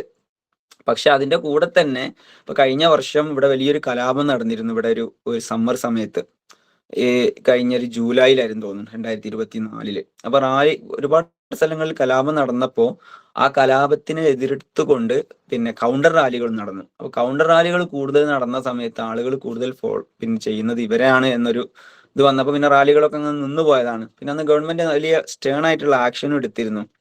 പിന്നെ ഒരുപാട് ആളുകളെ പെട്ടെന്ന് തന്നെ ജയിലിൽ ഇടുകയും അതുപോലെ തന്നെ ഈ ഇതില് ക്രൈമില് അകപ്പെടുന്ന ആളുകൾക്ക് പ്രീമിയർ ലീഗ് മത്സരങ്ങളിലേക്കൊന്ന് വിലക്കുക, അതൊരു മെയിൻ ശിക്ഷയായിരുന്നു. അപ്പൊ കുറെ പെട്ടെന്ന് കെട്ടടങ്ങിയിരുന്നു ഇങ്ങനെ. കാരണം അത്രയും ഇവിടുത്തെ ഫാൻസാണ് ഏറ്റവും പിന്നെ ലോകത്ത് തന്നെ ഏറ്റവും പിന്നെ ഫാൻസ് എന്ന് പറയാറുണ്ടല്ലോ. അപ്പൊ അത് നിർത്തുമെന്ന് പറഞ്ഞപ്പോൾ അവര് കുറെ പേരൊക്കെ അതിൽ നിന്നൊക്കെ വിട്ടുനിന്നിരുന്നു. പക്ഷെ ഇത് നിരന്തരമായിട്ട് വീണ്ടും വീണ്ടും വന്നുകൊണ്ടിരിക്കുകയാണ്. നിങ്ങൾ പറഞ്ഞത് ശരിയാണ്. പക്ഷെ ഇത് പ്രധാനമായിട്ടും നമുക്കെതിരല്ല. ഇവര് പറയുന്ന ഇവരുടെ ഉള്ളിലുണ്ട്. പക്ഷെ ഇവര് പറയുന്ന പ്രധാനപ്പെട്ട ഒരു ഘടകം ഈ റെഫ്യൂജീസ് പല രാജ്യങ്ങളിലും ബോട്ട് കയറി ഇവിടെ വന്നിട്ട് അവർക്ക് നമ്മുടെ ടാക്സ് ഡോളർ നമ്മൾ കൊടുക്കുകയാണെന്നാണ്. അതേസമയം നമ്മൾ ഇവിടെ വരുന്ന നമ്മൾ ലീഗലി വരുന്ന ഇന്ത്യൻസ് ഒക്കെ ചെയ്യുന്നത് പറഞ്ഞാൽ നമ്മളിവിടെ വർക്ക് ചെയ്തിട്ട് നമ്മളെ ടാക്സ് കൊണ്ട് ഇവിടേക്ക് ഇപ്പൊ ഇവർക്ക് പിന്നെ ചൈൽഡ് ബെനിഫിറ്റ് എന്നൊക്കെ പറയും. ചൈൽഡ് ബെനിഫിറ്റ് എന്ന് പറഞ്ഞാൽ ഒരു കുട്ടി ഉണ്ടായാൽ ഇവർക്ക് എന്ത് ചെയ്യും, ഒരു മാസത്തിൽ 10,000 രൂപ കിട്ടും. കാരണം അവിടുത്തെ 100 പൗണ്ടിന്റെ മുകളിൽ കിട്ടും ഓരോ കുട്ടിക്കും അനുസരിച്ച്. അപ്പൊ ആ ചൈൽഡ് ബെനിഫിറ്റ് ഒക്കെ ഇവർക്ക് ആർക്കും ക്ലെയിം ചെയ്യാം, അവർക്ക് ആർക്കും കിട്ടുന്നതാണ്. അപ്പൊ അതൊക്കെ പക്ഷെ അതേ സമയത്ത് നമ്മളിവിടെ വിസയിൽ ജോലി ചെയ്യുന്നവർക്ക് നമുക്കത് പാടില്ല. അപ്പം ഇവരെ മെയിൻ ആയിട്ടുള്ള ഒരു ക്ലെയിം ഇവര് റെഫ്യൂജീസിനെതിരെ ആയിട്ടാണ് ഇത് പറയുന്നത്. കാരണം റെഫ്യൂജീസിനാണ് ഇവരുടെ ടാക്സ് മണിയൊക്കെ പോകുന്നത് എന്നാ. പിന്നെ ഇവരെ പറ്റി പറയാനുള്ള ഒരു പ്രധാനപ്പെട്ട കാര്യം, ഈ വളരെ ടാക്സ് വലിക്കുന്ന ഒരു രാജ്യമാണ് ഇത് ഇംഗ്ലണ്ട്, UK. അപ്പൊ ഇവരെല്ലാ കാര്യത്തിനും ഭയങ്കര ടാക്സാ. അപ്പൊ ഇവരൊരു വീട്, പാരന്റ്സിന് വീട് മക്കൾക്ക് കൊടുക്കണമെങ്കിൽ ഇൻഹെറിറ്റൻസ് ടാക്സ് ഉണ്ട്. നമ്മുടെ നാട്ടിലത്തെ പോലെ നമ്മള് വീട് എന്ത് ചെയ്യും, ചെറിയ മകന് ആ വീട്ടിൽ തന്നെയാണല്ലോ നിൽക്കുക. അപ്പൊ അത് അവനായിട്ട് കിട്ടും. അതിന് നമ്മുടെ നാട്ടിൽ ടാക്സോ കാര്യങ്ങളോ ഇല്ല. പക്ഷെ ഇവിടെ ഇൻഹെറിറ്റൻസ് ടാക്സ് ഉണ്ട്, അത് വലിയ ശതമാനം ടാക്സ് ഉണ്ടാവും. അപ്പൊ ഏകദേശം ഇവിടുത്തെ ഒരു വീട് ഒരു 3 ബെഡ്റൂം ഒക്കെ വാങ്ങണമെങ്കിൽ ഇവിടെ ഒരു 3.5 കോടിയാണ് ഇവിടുത്തെ ഒരു പ്രൈസ്. 2.5 to 3 കോടിയൊക്കെ ആണ്, 2.5 ലക്ഷം പൗണ്ട്. അപ്പൊ അതിന്റെ ഒരു 5% പിന്നെ ടാക്സ് കൊടുക്കണം എന്ന് പറഞ്ഞാൽ വലിയൊരു എമൗണ്ട് ആയി. പിന്നെ അപ്പോ അതാണ് ഇവിടുത്തെ സിസ്റ്റം. അപ്പം ടാക്സ് ഭയങ്കരമായിട്ടുള്ളത് കൊണ്ട് തന്നെ ഇവരെ ടാക്സ് മണിയൊക്കെ ഇതിന് പോവുകയാണെന്ന് പറയുമ്പോൾ അത് പിന്നെയും ദേഷ്യം കൂടും. അപ്പൊ അതാണ് പ്രധാനപ്പെട്ട ഒരു കാര്യം. പക്ഷെ അവരുടെ ഉള്ളിൽ ഇതുണ്ട്, അവരുടെ ഉള്ളില് പിന്നെ ഭയങ്കരമായിട്ടുള്ള വംശീയത ഉണ്ട് ഈ ചെയ്യുന്ന ആളുകളൊക്കെ. പിന്നെ റാലിയിൽ പള്ളികളൊക്കെ കഴിഞ്ഞ ഒരു കലാപ സമയത്ത് ചില പള്ളികളൊക്കെ ആക്രമിക്കപ്പെടുകയൊക്കെ ചെയ്തിരുന്നു. പക്ഷെ ഗവൺമെന്റ് പല പള്ളികളിലേക്കും പിന്നെ സെക്യൂരിറ്റിയൊക്കെ അയക്കുകയും അങ്ങനെ ഭയങ്കര സ്റ്റേൺ ആയിട്ടുള്ള ആക്ഷനൊക്കെ എടുക്കുകയും ചെയ്തിരുന്നു. പിന്നെ അതൊരു ഗ്ലോബൽ ഫിനോമിനയാണ്. പിന്നെ നമ്മളിപ്പോ അത് നമ്മളൊരു പഠനത്തിനോ കാര്യങ്ങൾക്കോ തടസ്സമാവേണ്ടതില്ല.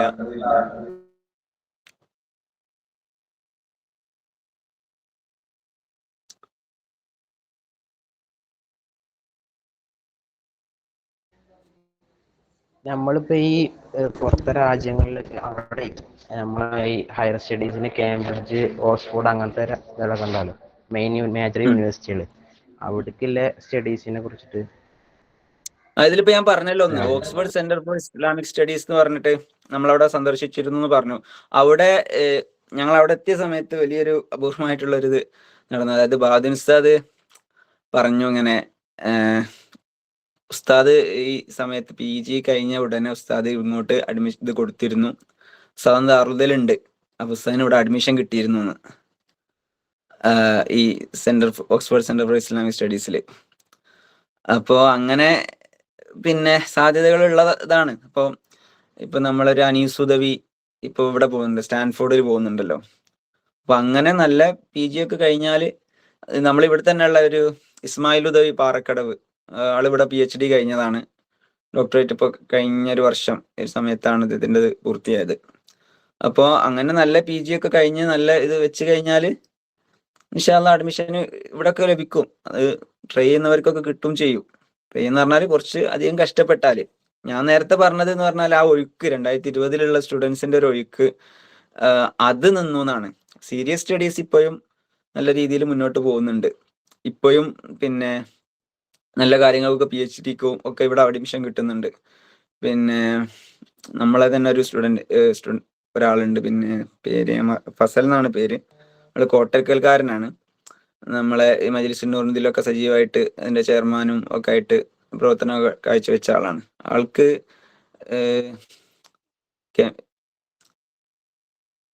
പിന്നെ ഫിസിക്സ് സംബന്ധമായിട്ട് ഇതിൽ PhD ഇവിടെ യൂണിവേഴ്സിറ്റിയിൽ കിട്ടിയിട്ട് എല്ലാ മാസവും പിന്നെ 1,60,60,000 ഏകദേശം 1,600 പൗണ്ട് അദ്ദേഹത്തിന് ഇങ്ങോട്ട് കിട്ടുന്നുണ്ട്.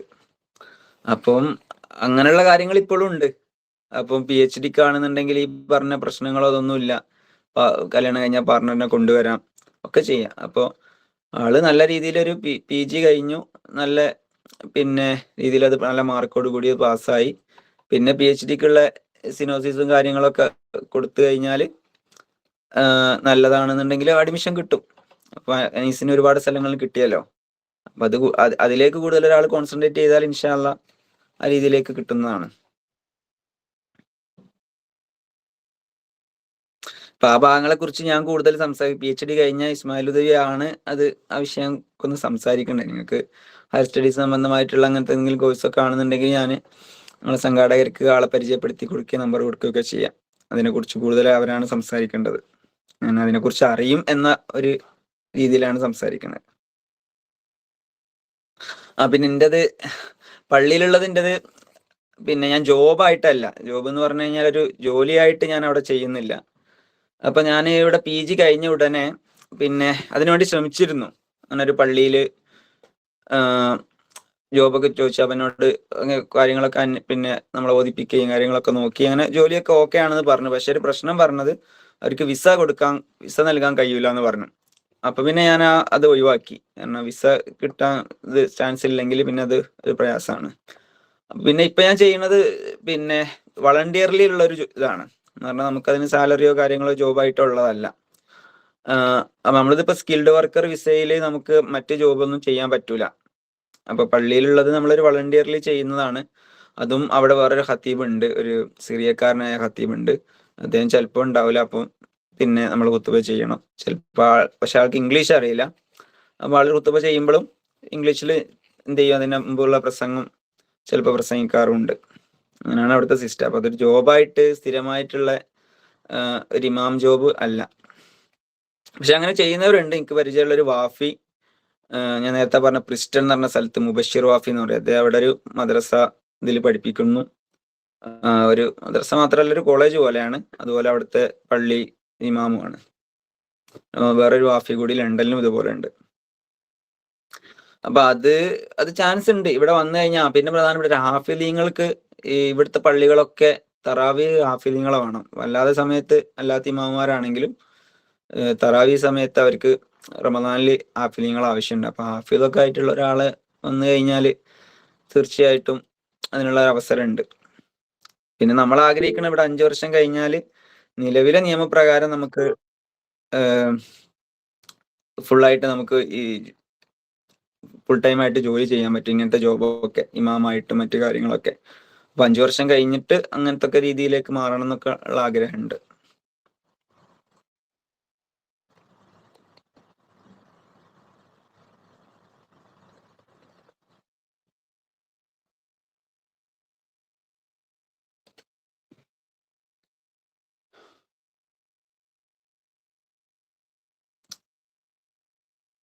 എന്നാല് അതിന്റെ പേയേ ആർക്കെങ്കിലും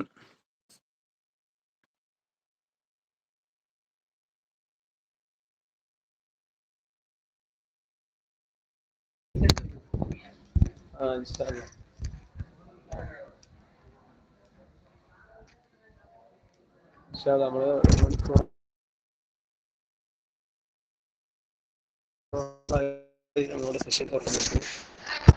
ചോദ്യം കണ്ട ഏതെങ്കിലും PG സ്കോളർഷിപ്പ് പ്രോഗ്രാം ഉണ്ടോന്നുള്ള അത് നിലവിലായിട്ട് ഞങ്ങൾ എവിടെയും കേട്ടിട്ടില്ല PG സ്കോളർഷിപ്പ് ആയിട്ട്. പിന്നുള്ളൊരു സംഭവം എന്ന് പറഞ്ഞാൽ ഞാനൊരു വിസ എല്ലാ വർഷവും ഇവിടെ ഒരു നറുക്കെടുപ്പ് വിസ ഉണ്ട്. അത് ഇന്ത്യ പിന്നെ UK ഗവൺമെന്റ് തമ്മിലുള്ള ഒരു ചർച്ചയുടെ ഭാഗമായിട്ട് വന്നതാണ്. യങ് പ്രൊഫഷണൽസ് എന്നാണ് ഈ വിസയുടെ പേര്.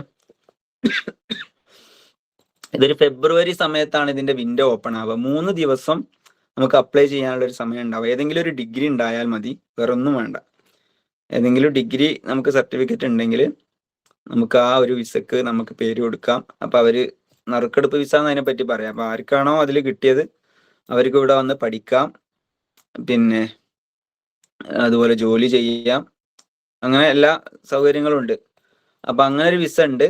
അത് ഫെബ്രുവരിയിൽ സമയത്താണ്. നിങ്ങൾ നേരെ നെറ്റിൽ നോക്കിയാൽ തന്നെ യങ് പ്രൊഫഷണൽ വിസ എന്ന് പറഞ്ഞാൽ എപ്പോഴാണ് ഇനി അത് അടുത്തത് ഓപ്പൺ ആവുക ഞാൻ നോക്കി പറഞ്ഞു തരുവാണെങ്കിൽ, ഇപ്പൊ അടുത്ത് കഴിഞ്ഞതിൽ ഉണ്ടായിരുന്നു. അത് നമ്മളൊരു ഉദവി ഇവിടെ വന്നിരുന്നു, ഇസാഖ് ഉദവി എന്ന് പറയും. 24ാമത്തെ ബാച്ചാണ് തോന്നുന്നു. പിന്നെ അത് ഇവിടെ കുറച്ച് നിന്ന് പിന്നെ പോയി. യങ് പ്രൊഫഷണൽ വിസ എന്നാണ് ഇതിന്റെ പേര്, വിസ UK. അപ്പൊ അത് ഇന്ത്യൻ യങ് പ്രൊഫഷണൽ വിസ. അതിന് അടുത്തതുള്ളത്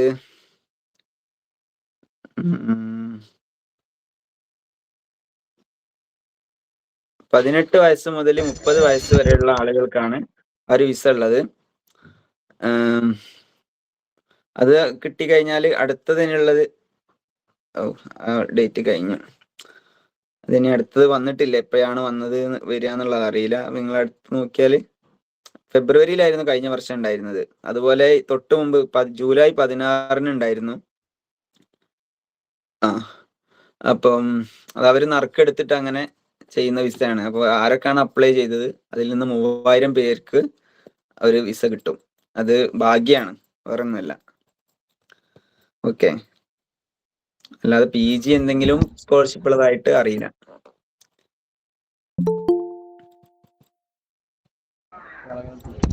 പിന്നെ അവിടെ ഉള്ള മുസ്ലിം കമ്മ്യൂണിറ്റി നമ്മളെ ഈ മറ്റേ മൗലൂദ് പോലെയുള്ള ഇതൊക്കെ സ്വീകരിച്ച ടീമാണോ, അതോ ഈ സലഫി ആശയങ്ങളൊക്കെ എല്ലാ ആൾക്കാരാണോ എന്ന് പറഞ്ഞാല്? അതിപ്പം നേരത്തെ പറഞ്ഞ പോലെ ഈ ബംഗ്ലാദേശി കമ്മ്യൂണിറ്റി കൂടുതലും ഈ തബ്ലീഗി ഇത് ഫോളോ ചെയ്യുന്നവരാണ്. അപ്പൊ അവർക്ക് മദ്ഹബ് ഉണ്ട്, ഹനഫി മദ്ഹബാണ്, പക്ഷെ അവര് മൗലൂദ് കാര്യങ്ങളില്ല. പിന്നെ ഇവിടുത്തെ ഒരു പള്ളിയുണ്ട്, ഒരു അൾജീരിയൻ കമ്മ്യൂണിറ്റി ഉള്ള, അവർക്കും ഒരു സലഫി ടീം, അവർ മാത്രമാണ് ഒരു സലഫി ആയിട്ട് പരിചയമുള്ളത്. അല്ലാതെ പാകിസ്ഥാനി കമ്മ്യൂണിറ്റി ഉണ്ട്. പിന്നെ ഞാൻ നേരത്തെ പറഞ്ഞ ഇഹ്സാൻ മസ്ജിദിലുള്ള ഇംഗ്ലീഷ് കമ്മ്യൂണിറ്റി, ഇംഗ്ലീഷുകാർ നടത്തുന്ന ഒരു പള്ളി, ആ പള്ളി അവർ ഒരു സൂഫി കമ്മ്യൂണിറ്റിയാണ്. ഒരു ദർക്കാവി തരീക്കത്ത് ഫോളോ ചെയ്യുന്നവരാണ്. അതിന്റെ പിന്നെ മജ്ലിസുകളും കാര്യങ്ങളിലൊക്കെ പോകുന്നവരാണ്. അവരൊക്കെ നന്നായിട്ട് മൗലിദും കാര്യങ്ങളും ചെല്ലുന്നവരാണ്. അങ്ങനെ വലിയ കമ്മ്യൂണിറ്റി ഉണ്ട്, അല്ലാത്തവരും ഉണ്ട്.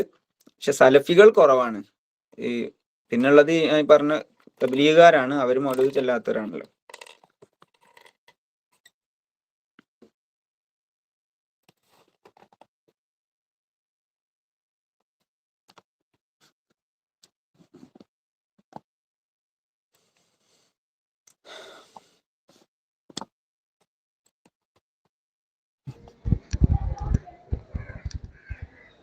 ഇൻഷാ അല്ലാഹ് ഇനി ആർക്കും ചോദ്യങ്ങളൊന്നും ഇല്ല എന്നാണ് മനസ്സിലാക്കുന്നത്.